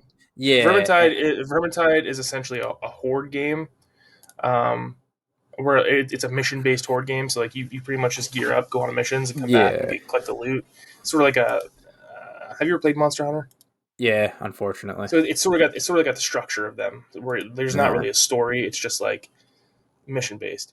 40K is an over the shoulder Gears of War clone, okay, that's the one. and Okay, you could almost argue that Gears of War was the original clone of Warhammer because did that come out first? Warhammer's been out since Yeah, D&D. yeah, it's old. Warhammer's old as dirt. So and it's we do not have enough time in the week to go over the Warhammer lore, right? But essentially, there's Warhammer and there's Warhammer 40K. They take place in the same universe. Warhammer 40K is literally the year 40,000, Oh wow. um, and they're fighting orcs. Are the green enemies? Um, and the lore and world of Warhammer is like insane, and it's really cool. It's all based on like Christian mythology, and Oh wow. it's not based on Christian mythology. That was the wrong thing to say. It's based on modern Christian structure of the churches and Mm, whatnot. okay. Yeah, so that's like really bare bones. But um, you got these space marines who, if you look at the art of a space marine, you can see how Gears of War, I believe, was inspired by Warhammer. And then I think the owners of Warhammer probably saw Gears of War and they're like, "Holy shit, we can make a really cool game because out of that." Because Gears came out in what 2006, Warhammer Yeah, 40K Space Marine came out in 2011. I've So always you wanted can to play imagine. that game. Yeah, I think I'm gonna get it. I It's think I on might buy Steam. it here. Yeah, it's on Steam for 60 bucks. That seems like a high price though. Oh wow. Yeah. Um. Wow. Well, like I said, it was 20 bucks, and then they released the anniversary edition, and they're Okay. charging 60 for it now because they like upped the resolution and whatnot. I don't All know, right. Mm. but 40K Space Marine 2 looks really Yeah, that good. looks real good. I saw that. I'm like, okay, all right, Yeah, all right. that looks phenomenal. Phenomenal. I think I'm going to play the first one here soon. That sounds like a good game to break That's a up the good palate monotony of cleanser. playing. Yeah. Yeah, definitely. Um, let's see here. What other games? Did you see Lords. Crime? Good. Sorry, I was going to say the Lords of the Fallen. Worst name of all time. Get out of here with that. Not That's into that. clown material. Returnal coming to PC. Yeah, Yeah, not into that either. The Baldur's Gate 3 finally got a release date. yeah, man. And then let's see, Remnant 2. Remnant 1's a great That Souls like co-op game. I love Ashes to the Remnant. So I'm definitely gonna get Remnant too. I even like contacted the guys I used to play with. I'm like, What? yo, boys, are we back? Wait a minute. You played Remnant from the Ashes? Yeah, You didn't tell me that. I didn't What'd know you you play it played on? it. I PS5. played a I played the shit out of it. I didn't know that. Yeah, it was a PS Plus game, so I downloaded it. I'm like, yo, this game's dope. Dude, I loved that game. Watson and Sheldon played the shit out of that game on Oh, PC. yeah, I'm a big Remnant guy. I played Me it on too. console though. So All right, well, I mean, I will also get it on console, and we'll team yeah, up we'll and squad up. we'll We'll squad go. up, man. I'm in. Well, We'll does go. Thompson have a does Numbnuts have a PS5 yet, or is he? No, he's refusing to. He had a bad Does, run in with PlayStation.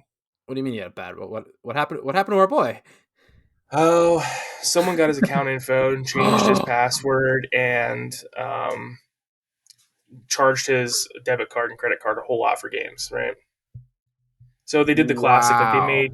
they got his account info. They made their PlayStation, the primary PlayStation, Oh. bought a whole bunch of stuff with his credit card and information. And then Sony customer support, famously terrible, right? Yes. So in order for them to authenticate Watson, they wanted the serial number of the first PlayStation he owned. Oh no. And Watson's like, I don't have that. What do you mean? So there was nothing he could do. So and I didn't get to him in time. Watson charged back his card.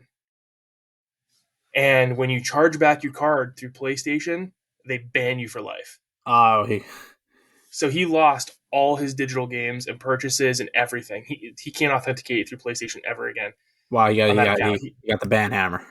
He would have to start from fresh. Yeah. That's disgusting. And dude, PlayStation's customer support is garbage, and they've Yeah, they're always been notoriously bad. garbage. Yep, but he got the short end of the stick. Now, here's what I will say. It came to, and I was just at his house earlier, and we talked about this. Yeah. It came out. He did get the emails that someone had changed the email address and whatnot, and he didn't react in time because he's got so many emails. But he said he has over 20,000. Oh my God. Jesus. Now, here's what I'll say about that. I don't delete my emails, but I keep up with them. I check them multiple times every day, right? Yeah. I just don't get rid of them. Yeah. Yeah. I just don't get rid of them. I don't have any spam emails. This is my Gmail address from like 15 years ago, though. So I just keep up with them. But Blue Protocol got announced, which is apparently an MMO. Did you know this? Mm-mm. This game is that anime RPG looking game. Looks really good. Nah. But it's a fucking MMO. So that sucks. Nope. Let's see. What else? Horizon, Call of the Mountain, which we've already talked about. Fire Emblem Engage, which I don't think either of us are into. Yeah, I might get it. Who knows? I can't get over the Colgate characters. Crime Boss? Yeah, that's that. It's kind of like a mid-tier developer, but like the cast is really good. It's like basically they're doing it's like first-person Vice City. I see. And Chuck Norris is in it. I did not see this. So, oh yeah, here's Chuck Norris. I see that. That's pretty cool. Yeah, so I mean, I'm gonna wait for reviews on that one, but that one's definitely one that is on my radar. I'm like, oh, okay, like, that could be a one. Destiny 2 Lightfall. I'm in, baby. Dude, this is the thing. I can't do it. It's impossible. Remember, about a year ago, I asked you. I said, "How do I get into this?" And you're like, "You can't. You can't." And I'm like, "Well, if I can't, then I'm not going to. You know, if I can't get into it, I'm not going to. That sucks." Yeah, because like now all the content, right? Because they vaulted so much content. See here, I have a weird relationship with Destiny because like I'll buy the new DLC, like the new expansion, play the campaign, then fuck around with it for like 6 or 7 weeks, and then I'm out. Yeah, that's okay. That's how Yoshi P said he wants people to play A Realm Reborn. You know, you just kind of come back, jump to back in, and and then you can jump out when you get caught up. I need to get back to A Realm Reborn so bad. It's like, you're in the good part of the game now. I know. You're not getting through it. It's just finding that it's for some reason, like, you guys had me for like a good 3-month stretch where I was playing on PC and I was into it. Like I was in. And then for whatever reason, like one day I was playing at my PC, I'm like, like I'm like then I wanted to go play console, then I had to log back in and got locked out, and I'm like, all right, I'm over it, I'm out. Yeah, I was say because you can your save data transfers over to consoles if you want to, but you're saying you can't. I can, but it's like, you know, the difference between can't and won't. Yeah, dude, I bet it plays really nice on PS5. Oh, I bet. I almost want to get it for PS5. Yeah. Yeah. See, but the other thing I don't like about, I don't know if they fixed this, but don't you have to rebuy DLC? Like to enable it? Yeah. So like that's a hurt piece right there. Yeah, that does look. I think you can buy the latest one though, and you get all the other ones previous to that. I think I bought the DLC up until Shadowbringers. I think I have that one. Yeah. And then the most recent one's Endwalker, right? Yeah, and there's gonna Yeah, be a new one eventually. yeah. But see, you screwed up though because you could have played free all the way through Stormblood, and but you didn't because you No. subscribed too soon. And you and Yeah. Watson did the same thing. It's not very clear, but Eh. Oh well. yeah, it So is what it yeah, like just to recap on the Game Awards, and then we'll get into towards some of our ending topics here.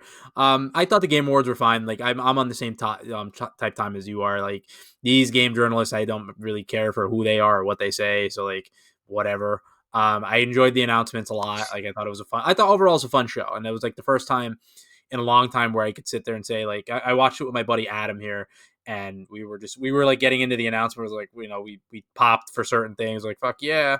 So overall great show. I was entertained, but really moving into 2023 is going to be a dogfight. I also think they got Game of the Year right. Like God of War personally, as a fan, I wanted that to win, but I think overall with Elden Ring and what they produced and how just the quality of a game that was, and how accessible it was for people. And yeah, I know there was that argument where like difficulty and he needs an easy mode and all this other nonsense, but like overall it's just a product I think from is like at their peak right now. So I thought they got it right. Poor Horizon Forbidden West though, they got cucked in like every category. They were in the mm, conversation with, oh man, I thought they were at they least gonna didn't. get one. I thought they were gonna get They one, didn't. No, dude. No. Like, listen. but I think that I played through Forbidden West because I was looking for something to play on my PS5 because I bought a PS5 and I felt like I didn't have a whole lot to do with it.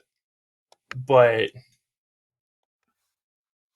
I even was playing it in the middle of playing it. I'm like, I'm not feeling this. And then I kind of got the hang of things, and I was getting really into like hunting the giant robot monsters and whatnot. And but by the end of it, I didn't like the story, and I think Aloy is a very hollow, annoying character.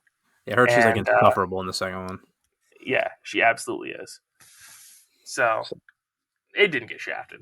All the other games are better than Horizon. Horizon would have won Game of the Year on an extremely weak year, like 2020. Yeah. So, what's your most anticipated game of 23? Like, we don't necessarily need to get into all the releases, but what's the one for you? Like, No, easy. Final Fantasy yeah. 16. Okay. 100%. Okay. Now, do you 100%. have now? Are you gonna go to the same lengths that I do for special releases, or are you just day one you're in? Like, are you scheduling PTO? Like, talk to me. What's the plan for you? Well, we don't have a specific release date for it yet, do we? I think it's summer. I believe it's just summer 23. Yeah. So because there's not a specific release date, I can't really schedule anything. There's a 50% chance that I'm off anyway. Mm-hmm. But even if I'm not off, I will probably won't take off for video games because I get so much time off already. Like I don't work the typical 5 day work week, as you know. I work pretty much 2 on, 2 off, 2 on, 3 off. Yeah. Everyone's so like I only work half the year, so I don't really need to take off for video games. That being said, if Final Fantasy 16 releases on like one of my long weeks, maybe I'll take a day off. Who knows? Mm. See, for me, I'm now on the other side of like this whole workforce thing where before I was working like a breakneck schedule, working all the goddamn time. Now I work just my Monday through Friday, my no nights, no holidays, no weekends. So I've got already scheduled off 14 holidays this year in 23, just already guaranteed off. Um, and Nice. then and then in April when I pass like my probationary period, I can finally use my leave again. So I've got like about 500 hours of leave just staring me in the face and laughing. So you best believe when Final Fantasy 16 drops, your boy is scheduling at minimum 3 days off at minimum. Nice. Well, that's a weekend, so you're not gonna have to Yeah, schedule 3 days right. off. So I'll take the Friday and the Monday, and like I won't be found. Like I'll be in my game room, just just going balls deep in the Final Fantasy 16, and for me that's definitely up there. For my game of the or not game of the year, but my most anticipated game. Uh, and I'm trying to think of really anything else in 23 that's going to come that's going to top that. It might be Starfield though. Like for me, um, I'm a big fan of sci-fi shooters. I love Bethesda. Always have. Like I'm not a Skyrim guy, but I've always been a Fallout guy. So Mm-hmm. now I'm getting like basically Fallout in space. like I feel like that game. I'm so hyped for it that ah, it, they can't hurt me, right? Well, hold on. Let's rewind a little bit because IGN has Final Fantasy 16's release date for June 21st, 2023. Oh, that's right. Wikipedia That's has Juneteenth it set. weekend. Wikipedia has it set for June 22nd. Mm, So, okay, let's see what Square Enix game says. Square Enix game says June 22nd. okay. So, I do have off that day, and Yeah, man. I have the collector's edition pre-ordered, the big one, You're the gonna deluxe go edition. with that. I pre-ordered Yeah, this whatever one this on Amazon, the Steelbook one. Just because like I was gonna get a collector's edition, but like I don't have room like that, and I'm just like I just want the game. Like I don't know. Like for some reason I'm weird about collector's editions. Like if it's a game like I'm really really into, which I am to 16, but like I'm not into collector's figures like that. But yeah, I yeah. got the yeah It comes Dude, with a giant statue of Ifrit yeah. fighting Phoenix, which is pretty cool. I can't Um, wait for that. yeah, dude, I'm totally psyched about it. And I was just talking to Austin about this. This is the first real mainline Final Fantasy game that's come out since I've been an adult. It's the first one that I've really gotten to enjoy as an adult. I don't consider Final Fantasy 15 a real mainline game because it was a spinoff of it. Well, I mean, like, I Yeah, mean, yeah, I get you. Yeah, that it's makes sense. funny, That but makes it's sense. true, right? It wasn't Yeah. developed with like that No, man, mainline. 10. And How, 13 came out when I was in high school. whoa. Yeah, I was I was in college. yeah. I 13 came did out that. when I was in high school. Wow. Yeah, 13 came out, and that was like, here was the I remember buying 13 because I'm like, you know what? I just want to get, like, I'm broke as shit. Like, I've got a couple bucks together. So I'm like, I want a game that'll last me the semester. Mm-hmm. And I was like, oh, Final Fantasy 13. And then, like, when I put it in, and it's like, oh, I don't like this. I have a love hate relationship with 13. I need to go through and beat that series and just force myself to do it. But I know going through 13 is going to be the worst part. Like, I can't. I've tried so many times that I'm done with it. I 13, just want to 13 I just 2 want to is be able to have an good. opinion on it. Like I just need like for me like I need to be able to have an opinion on it. And like I just for some reason I've stopped and started with 13 like 3 or 4 times. I'm like and I get almost to the end and then like I'm out. So just like so maybe do I really need to? But no. But like I feel like for as a completionist, um, I just need to get in there. But I think for me, the game that needs to come out in 23, and I don't know when it's coming out, is Trails in the Reverie, It like does have a release Hajimari. date. It does. And it has, yeah. Trails in the Reverie, like Hajimari. Mm-hmm. Ooh, do tell. Lay it on your boy. Trails Lay it on to me. into Reverie. Put it on me. July 7th. Get Yeah. the fuck. No. July 7th. Dude, do you realize the significance of this day? It's isn't it like that's your birthday weekend, isn't it? It's July 4th. That July 7th is my birthday. There we go. Happy birthday, Pedro. Yes. So usually what I do around my birthday is for some reason Ant-Man always there's always a fucking Ant-Man movie that comes out on my birthday or some Marvel movie. I don't understand why that happens. It just does. And then there's always a big UFC card, which I think Mm-hmm. this is the year I think this is the year we get back together and make that happen. Because Okay, that's good. now that you can now that you have a big castle that we can all get drunk at, I'm so Yes. pumped. Yeah. Just because I'm excited to see what you do with the place, but like I think that's gonna be the weekend. If Trails is definitely coming out July 7th, you best believe your boy ain't gonna be found. But I'll be there Yeah. for UFC and food. PlayStation 4, PlayStation 5, Windows, and Switch, July 7th, Yeah, boy. 2023. Oh my What god. what console are you going for? Which console is it? I PS5. Okay. I just feel like my characters are all on PlayStation consoles.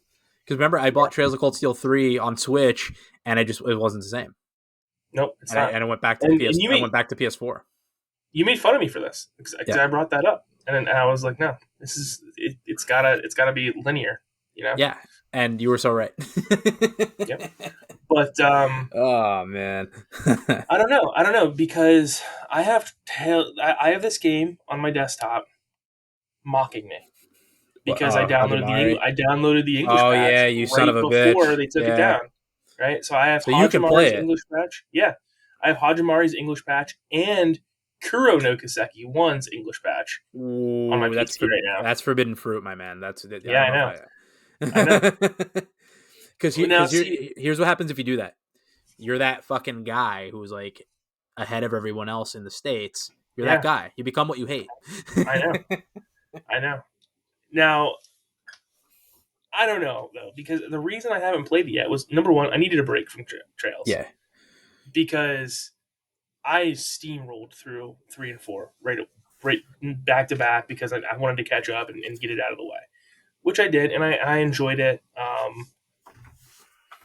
And I even got like the good ending for Trails of Cold Steel 4, right?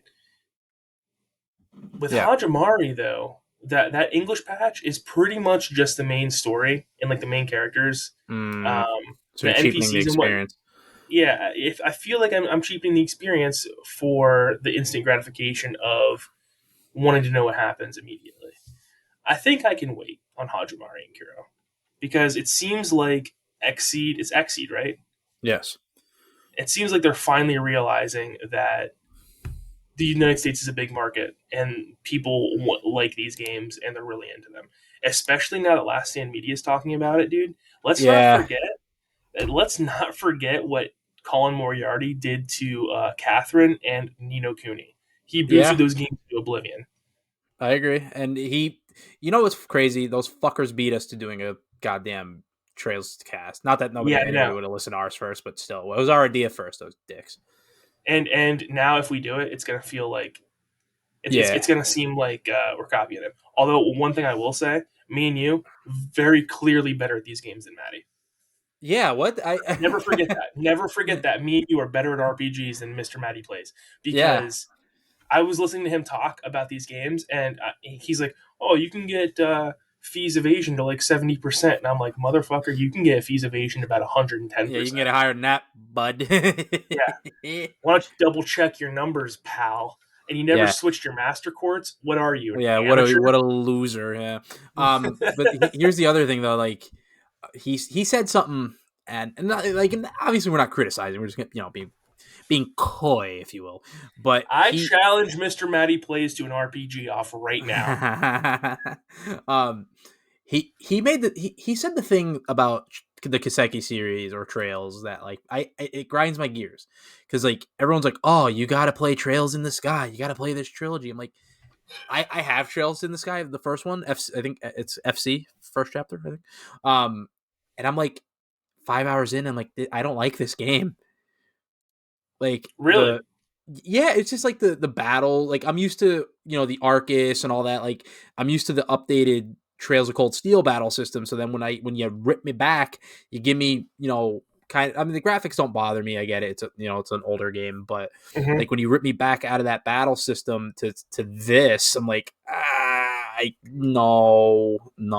So you think if you had played it originally, Yeah, you would be I able to do Yeah, it? absolutely. If I would have played it like if I'd have been boots on the ground on PC day one, then yeah, because I heard the PSP ports are bad, but um, yeah, that's where I Damn, stand there. that's rough. That's rough. Now, are you gonna go and try and do the what is it, the Uh, crossbell arc? yeah, I'm gonna play the crossbell games. That's whenever I think if I can clear up some time, I think April's the time to like hit some of those crossbell games because especially if I know Hajimari's coming out, like it's boots on the ground. We got to get going here. Nice, nice. Yeah. So Yeah, dude. I don't know how we missed the trail series for 20 years. just because How'd that fly under our radar? well, Legend of Heroes, like so the Trail series is like a subsection of the Legend of Heroes. So the original Legend of Heroes dates back all the way back to the TurboGrafx CD, Right. and and that's even a callback to Dragon Slayer, which is like a PC X. We can get into the weeds here, but so there's a trilogy that came out in the 90s. It's I forget what it's called, but it's the Legend of Heroes, I think 1, 2, and 3. And Mm-hmm. then we got the PSP, the Trails in the Sky series, and I feel like I'm missing one, but there's a bunch of games in this like mythos. So, and they've been building this fucking world for like almost 30 years. I thought the Legend of Heroes had its own world though. I didn't think it was connected to They're like the other world. loosely connected, like, but the Trails series for specifically, it's on like it's like a spin off. Okay, So, oh man, I'm trying to look at this. yeah, So okay, it looks like Zero and Cold Steel take place at pretty much the exact same time. yeah. So there's, if you remember in, I think one of the Trails games, like you see something going on in Crossbell, Mm-hmm. and then like in the Crossbell game, you'll see what from the obviously that the other side of that what's actually happening and experience it. So it has like context. Mm-hmm. So So it looks like okay. So Trails in the Sky is considered the Legend of Heroes 6. yeah. Trails from Zero is considered Legend of Heroes 7, and Trails of Cold Steel, that the quadology, is Mm. considered Trails of Heroes, Legend of Heroes 8. Yeah. So that's interesting. I did not know that. Yeah, no, this series goes back like super far. I've always wanted to play the original games. It's just like, it's an accessibility thing. Now, what did you think of Maddie, and Colin enjoying Trails of Cold Steel 1 more than either of us, Well, despite being worse at the game? so hang on. So they got the privilege of like, well, I don't know if Maddie did, but I know Colin did. He played the PS4 port, Yeah. so he didn't get kicked in the nuts like you and I did. Where like we have the same experience Maddie did, where like that's like an 85-hour game alone, like just off Yes. rip. Like if you play like, and I get it, but like with the quality of life stuff they do in the first game on PS4, I think like I've always wanted to go back and replay it. Again, it's a time sink. So, but I feel like that's going to be a way more quality experience. So, like, it doesn't shock me that Colin really liked it because of those quality of life improvements. That makes sense. Okay. Yeah, I got you. I got you. I was just curious because yeah, I listened to it and I'm like, wow, these guys yeah. I really like listened to this it. game. Whereas Yeah, I was I like, was like very middle of the road on it. right. We that had we not gotten through Trails of Cold Steel 1, we wouldn't be where we are today, buddy. Also, That's I true. noticed that Maddie said two is like the worst one out of the four games, which I think is a little Yeah. crazy to I'm about to trade hands with Mr. Matty Plays me. because Oh in my opinion, man. 2 is the best one out of all of them. I think 4 is the best, but 4 is pretty good. yeah. So that's basically everything in 23. I think we like. Do you have anything else you want to talk about in 2023 before we get into what's free? I don't think so, man. I think that pretty much covers it. Final Fantasy 16 is the number one game on my radar. That's as much as I can say. And Hajimari / Trails in Reverie comes out on your boy's birthday. So shout Yep. out to me. Don't look at the cover. Massive spoiler. Don't do it. I still don't know what you mean by that because I've seen the cover, and I don't. Did you beat 4?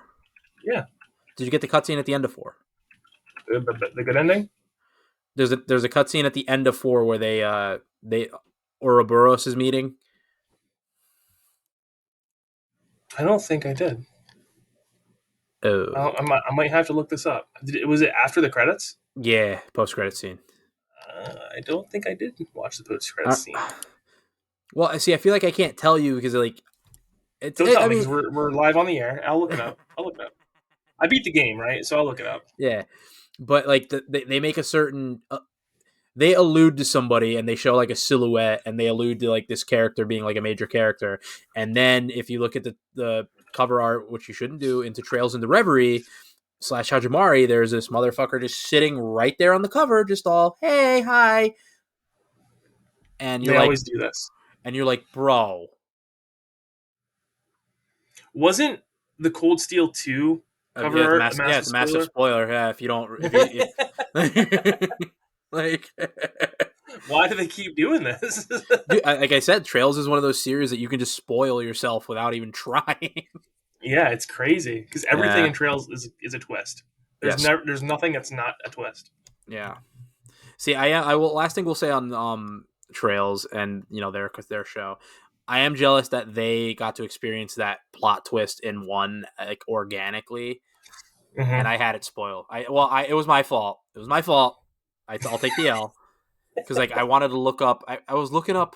I looked up C because I thought I missed something. Like what did I like? What's the deal with this guy? And like I just looked it up to see if he was in other games or more lore, and then like right at the end, identity, bang! I'm like, and I just feel like I wish I could like concuss myself so I could forget that memory and just experience it. Because like I love a good plot twist, but yeah, I like Yeah, robbed myself of that experience. nice. So, Yeah, I think I got I forget all the things that got spoiled for me. I forget, all but right. So let's get into what's free because we were talking last night and I know a lot of people talk about what's coming to Game Pass, which fun fact is not free. What's on PS Plus also not free, but there are certain services where they give out some really quality free games. So we're going to talk about some of the stuff that's on Amazon, the Prime Gaming. So if you don't have Prime Gaming and you have a Prime account, you should definitely get Prime Gaming because like you already have it, and there's a bunch of free shit on there that you can claim. So Seth, if you want to take it away and announce the games on free or Amazon Prime. all right, all right. So we'll start here, like you said, with the Prime games. We got Star Wars Jedi Fallen Order. Mm, That you can get that on the PC on Origin. yeah. Perfect time to play that. Abandoned Ship available on Twitch. Don't know anything about that. Fahrenheit Indigo Prophecy Remastered also Yo, available that's on a good Twitch. game. Love that. In Other Waters available on Twitch. WRC 7 FIA World Rally Championship available on Twitch. 2 Point Hospital available on Twitch. Paper Beast Folded Edition available on Twitch. World War Z Aftermath available on the Epic Game Store. Total War Warhammer available on the Epic Game Store. And that's it. So definitely check out Star Wars Jedi Fallen Order immediately. Play through that and beat that before Yeah. the sequel comes out here soon. Other than that, I don't know much about these other games. You said you were big into Fahrenheit. Yeah. If do you remember like what is it? Like Quantic Dream. It's from Quantic Dream. It's like one of their early. It's like one of their early titles. I remember playing it on PS2 and I thought it was great. Especially it's one of those like, quick time event type games. So definitely check out Fahrenheit. I didn't know that was free. That's awesome. Okay, Um, yeah, I'm looking at it yeah, right that's now. It dope. looks like it was maybe on PS2. Yeah. So now that you said those were all the games on Prime, Those are all the games on Prime. Yes. so on on the Prime's PC gaming front, they have a bunch of free SNK games that I think are really cool. Like so, basically, you can get like Fatal Fury, Last Blade. Right now, I'm seeing the Evil Within 2, Dishonored 2, Metal Slug, the King of Fighters '03, Metal Slug X, uh, SNK 40th Anniversary Collection, Metal Slug 3. So like, there's a bunch of other stuff there too. So like, I definitely want to give Amazon some shout out there. Like, I mean, they're not like masterpiece games by any stretch of the imagination, but if you're especially you younger kids out there, if you're looking for some free shit, check it out. Okay. Never, you can never go wrong with free. Next up, coming to the Epic Game Store. Shadow Tactics Ico's Choice. That's available from January 5th to January 12th. Kerbal Space Program, also available from January 5th to January 12th. And First Class Trouble, also available, or that's from January 12th to January Very 19th. nice. So make sure you get in there and grab those while they're free. Yeah, I know people love Kerbal Space Program. yeah, I've Definitely, heard it. because you can make your own little rocket ship and try to get out to outer space. It's pretty cool. Yeah. So yeah, we're every week on the show. Just a little housekeeping. We're gonna always announce everything that's free. We'll touch base on some of the PS Plus stuff that we think are significant. I'm not sure if we had anything we were gonna talk about on that, but Yep. yeah. So go ahead, buddy. So for PS Plus this month, you get Jedi Fallen Order. Bang, Also, like like we said earlier, perfect time to play that. Fallout 76, bang. which take it or They leave it. yeah. I think that is just the base game though. I don't think that comes with like the I don't DLC think it or comes anything with the like that. pit. So apparently that game's gotten a lot better Yeah, in they fixed it. Like, years. it's not anything great, but it's functional. Um, then Axiom Verge 2 is, from what I understand, a great game. So check Yeah, all three of those out. Axiom Verge 2, a very much Metroid type game. yeah, So, that's right up your boy's alley. and then I wanted to go over the Game Pass games coming this month because Yeah, man. we got some slam hitters here. Hit your boy. All right, January 3rd, which is It already a couple happened. days ago. Stranded Deep, that's available for console, PC, and cloud. January 5th, we get Mortal Shell Enhanced Edition. That's console, PC, and cloud, and that is a Dark Very Souls game. nice. And then January 19th, for both of these games, Persona 3 Portable and Persona 4 Golden, also on console, PC, and cloud. So let's put a pin in that. And Yes. what do you think of Persona 3 Portable and Golden? So I think that is great value. I think now look at me, world. Look into your boy's eyes. So if you're a JRPG fan, you need to download Persona 3 Portable and Persona 4 Golden. Like, do it. Don't question it. Just fucking do it. If you have Game Pass, just download it. And I think these games are so criminal. Like, well, 4 is a little bit overrated, but 3 specifically, I think is so criminally underrated. And I think people are finally going to realize like what true Persona is. Like, you guys with your Persona 5, I love Persona 5, but it's not like, like boots on the ground Persona, where like Persona 3, you fuck up, you get the fuck around and find out award. Go to Tartarus. You do it. Do it. So, Yeah, famously, you played it right after I did, and I'm like, make sure you keep up with Tartarus because that sucks. yeah. And then you fuck around and find out. And I like games that do that. Yeah, So yeah, I think that's great value. I'm hoping that this spring rolls or springboards that Microsoft will get all the other anything Atlas moving forward, so like they can at least have some JRPG presence on their yeah. console. But I'm really excited. Those are both day one downloads for me.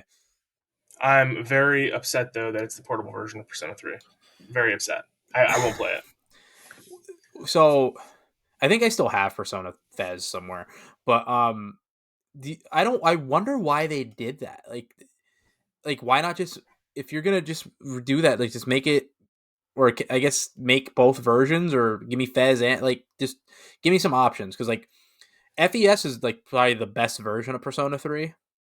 Well, so the thing, the reason I think they did it is because of the female protagonist in Persona 3 Portable. Oh yeah. But you can't tell me that with a little bit of work they couldn't have combined these two versions and added a female protagonist to FES. Because all the dungeons are still 3D, but as far as Yeah. everything outside the dungeon, it's a point and click, and I'm not cool with that. I don't like that. Right. Yeah. So I don't know. I'm not. I won't play it like that. I I've never played prefer the portable FPS. version. Oh, and the other thing with the portable version that people like is that you can control your companions. But Well, I thought they that's fixed that in no, FES. not no. They do their own No. shit. Yeah. So that's another thing people dislike about Persona 3 is that the companions act alone, except in Persona 3 Portable, where you can control them directly. Like I Yeah. said, there's no way you can't tell me that Atlas can't combine these two games and Right. I agree. give us like a prime version of Persona 3. I agree. So It needs to happen. But this is other than just a that, start. yeah, check those both out. January 20th, we get Monster Hunter Rise on Game Pass. What a slam dunk, man! Finally. Monster Hunter Rise is phenomenal, I know a and lot of people like it. I'm not a Monster Hunter guy, but I can respect that people like it. here's what I think we should do, Pedro. I think me and Yeah. you should join up in a Monster Hunter game one of these days and just get in there and go after it. Can, Because can you still kill a Plesioth? Is that still a thing? I don't know, but it's got a lot of the things you like about Yeah. video games in it, and I think that if you give it a real shot in a party, I think you'll like it. Didn't you and the woman play that? Yep, and me and Watson also. I got Watson into it. Oh. It took me about 3 tries to get into Monster Hunter. Okay. Really, once I realized what I was getting into and got past like the absolutely heinous tutorials in Monster Hunter, because that game, I will say, it's not newcomer friendly. Like you Yeah. have to have someone sitting with you to explain what's going on. Um, to really get into it because the tutorials are awful. All right, Yeah, brutal. moving on. January 31st, we get Age of Empires 2 Definitive Edition. Uh, January 31st, we also get Inculinati, What? which is only on consoles. And then also, at some point in January, TBD, we get RoboQuest. I've never heard of this Inculinati game. Yeah, I don't know what that is, man. That's that I do. Hopefully it's Ink-based good. strategy. Nope. Ink Nope. An ink-based strategy game straight from medieval transcripts. Yeah. That looks pretty cool. It looks like an old medieval art. It's Okay. interesting. We'll leave it at interesting. That's I got to see some gameplay. that's what's coming to Game Pass this month. All right. So yeah, like I said, we'll definitely keep updating what's free, and just because we want to shout out some of the little guys, and I feel like despite some of the companies we just talked about being very big, like they don't get talked about in the same breath. So Right. we'll be here comfortably in the niche, comfortably in the fucking muck to to announce these free games. So yeah, anything else you want to say in closing? Any housekeeping you want to get out there? It's good to be back. I'm glad we got these issues figured out. And Oh my god, yeah. last night was a train wreck. I'm glad we decided to just restart the whole podcast because we were not doing well. No. Yeah, no, I'm glad we definitely got the audio issues resolved. It seems like our video seems to be good, or was about as close to good as possible. So that's great. Like I said, we have a bunch of new content lined up for 2023. So we're going to get some guests on, and we're going to definitely do more stuff. It's going to be more Alpha Nerds. So I'm really excited. This has been a great first show. We're going to have a ton to talk about in 2023, so it's going to be a great year for gaming. Look out for some of our other content. Like we had said off pod, like I'm going to start looking into doing some Facebook streams. I actually bought a tripod for my camera so I can start like streaming, and yeah, so like I got some things cooking, some things in the works. And like I said, we're going to do some collabs. So I'm really excited. Stay tuned, you nerds out there, and thank you for listening. And remember, square up, throw down. That's right.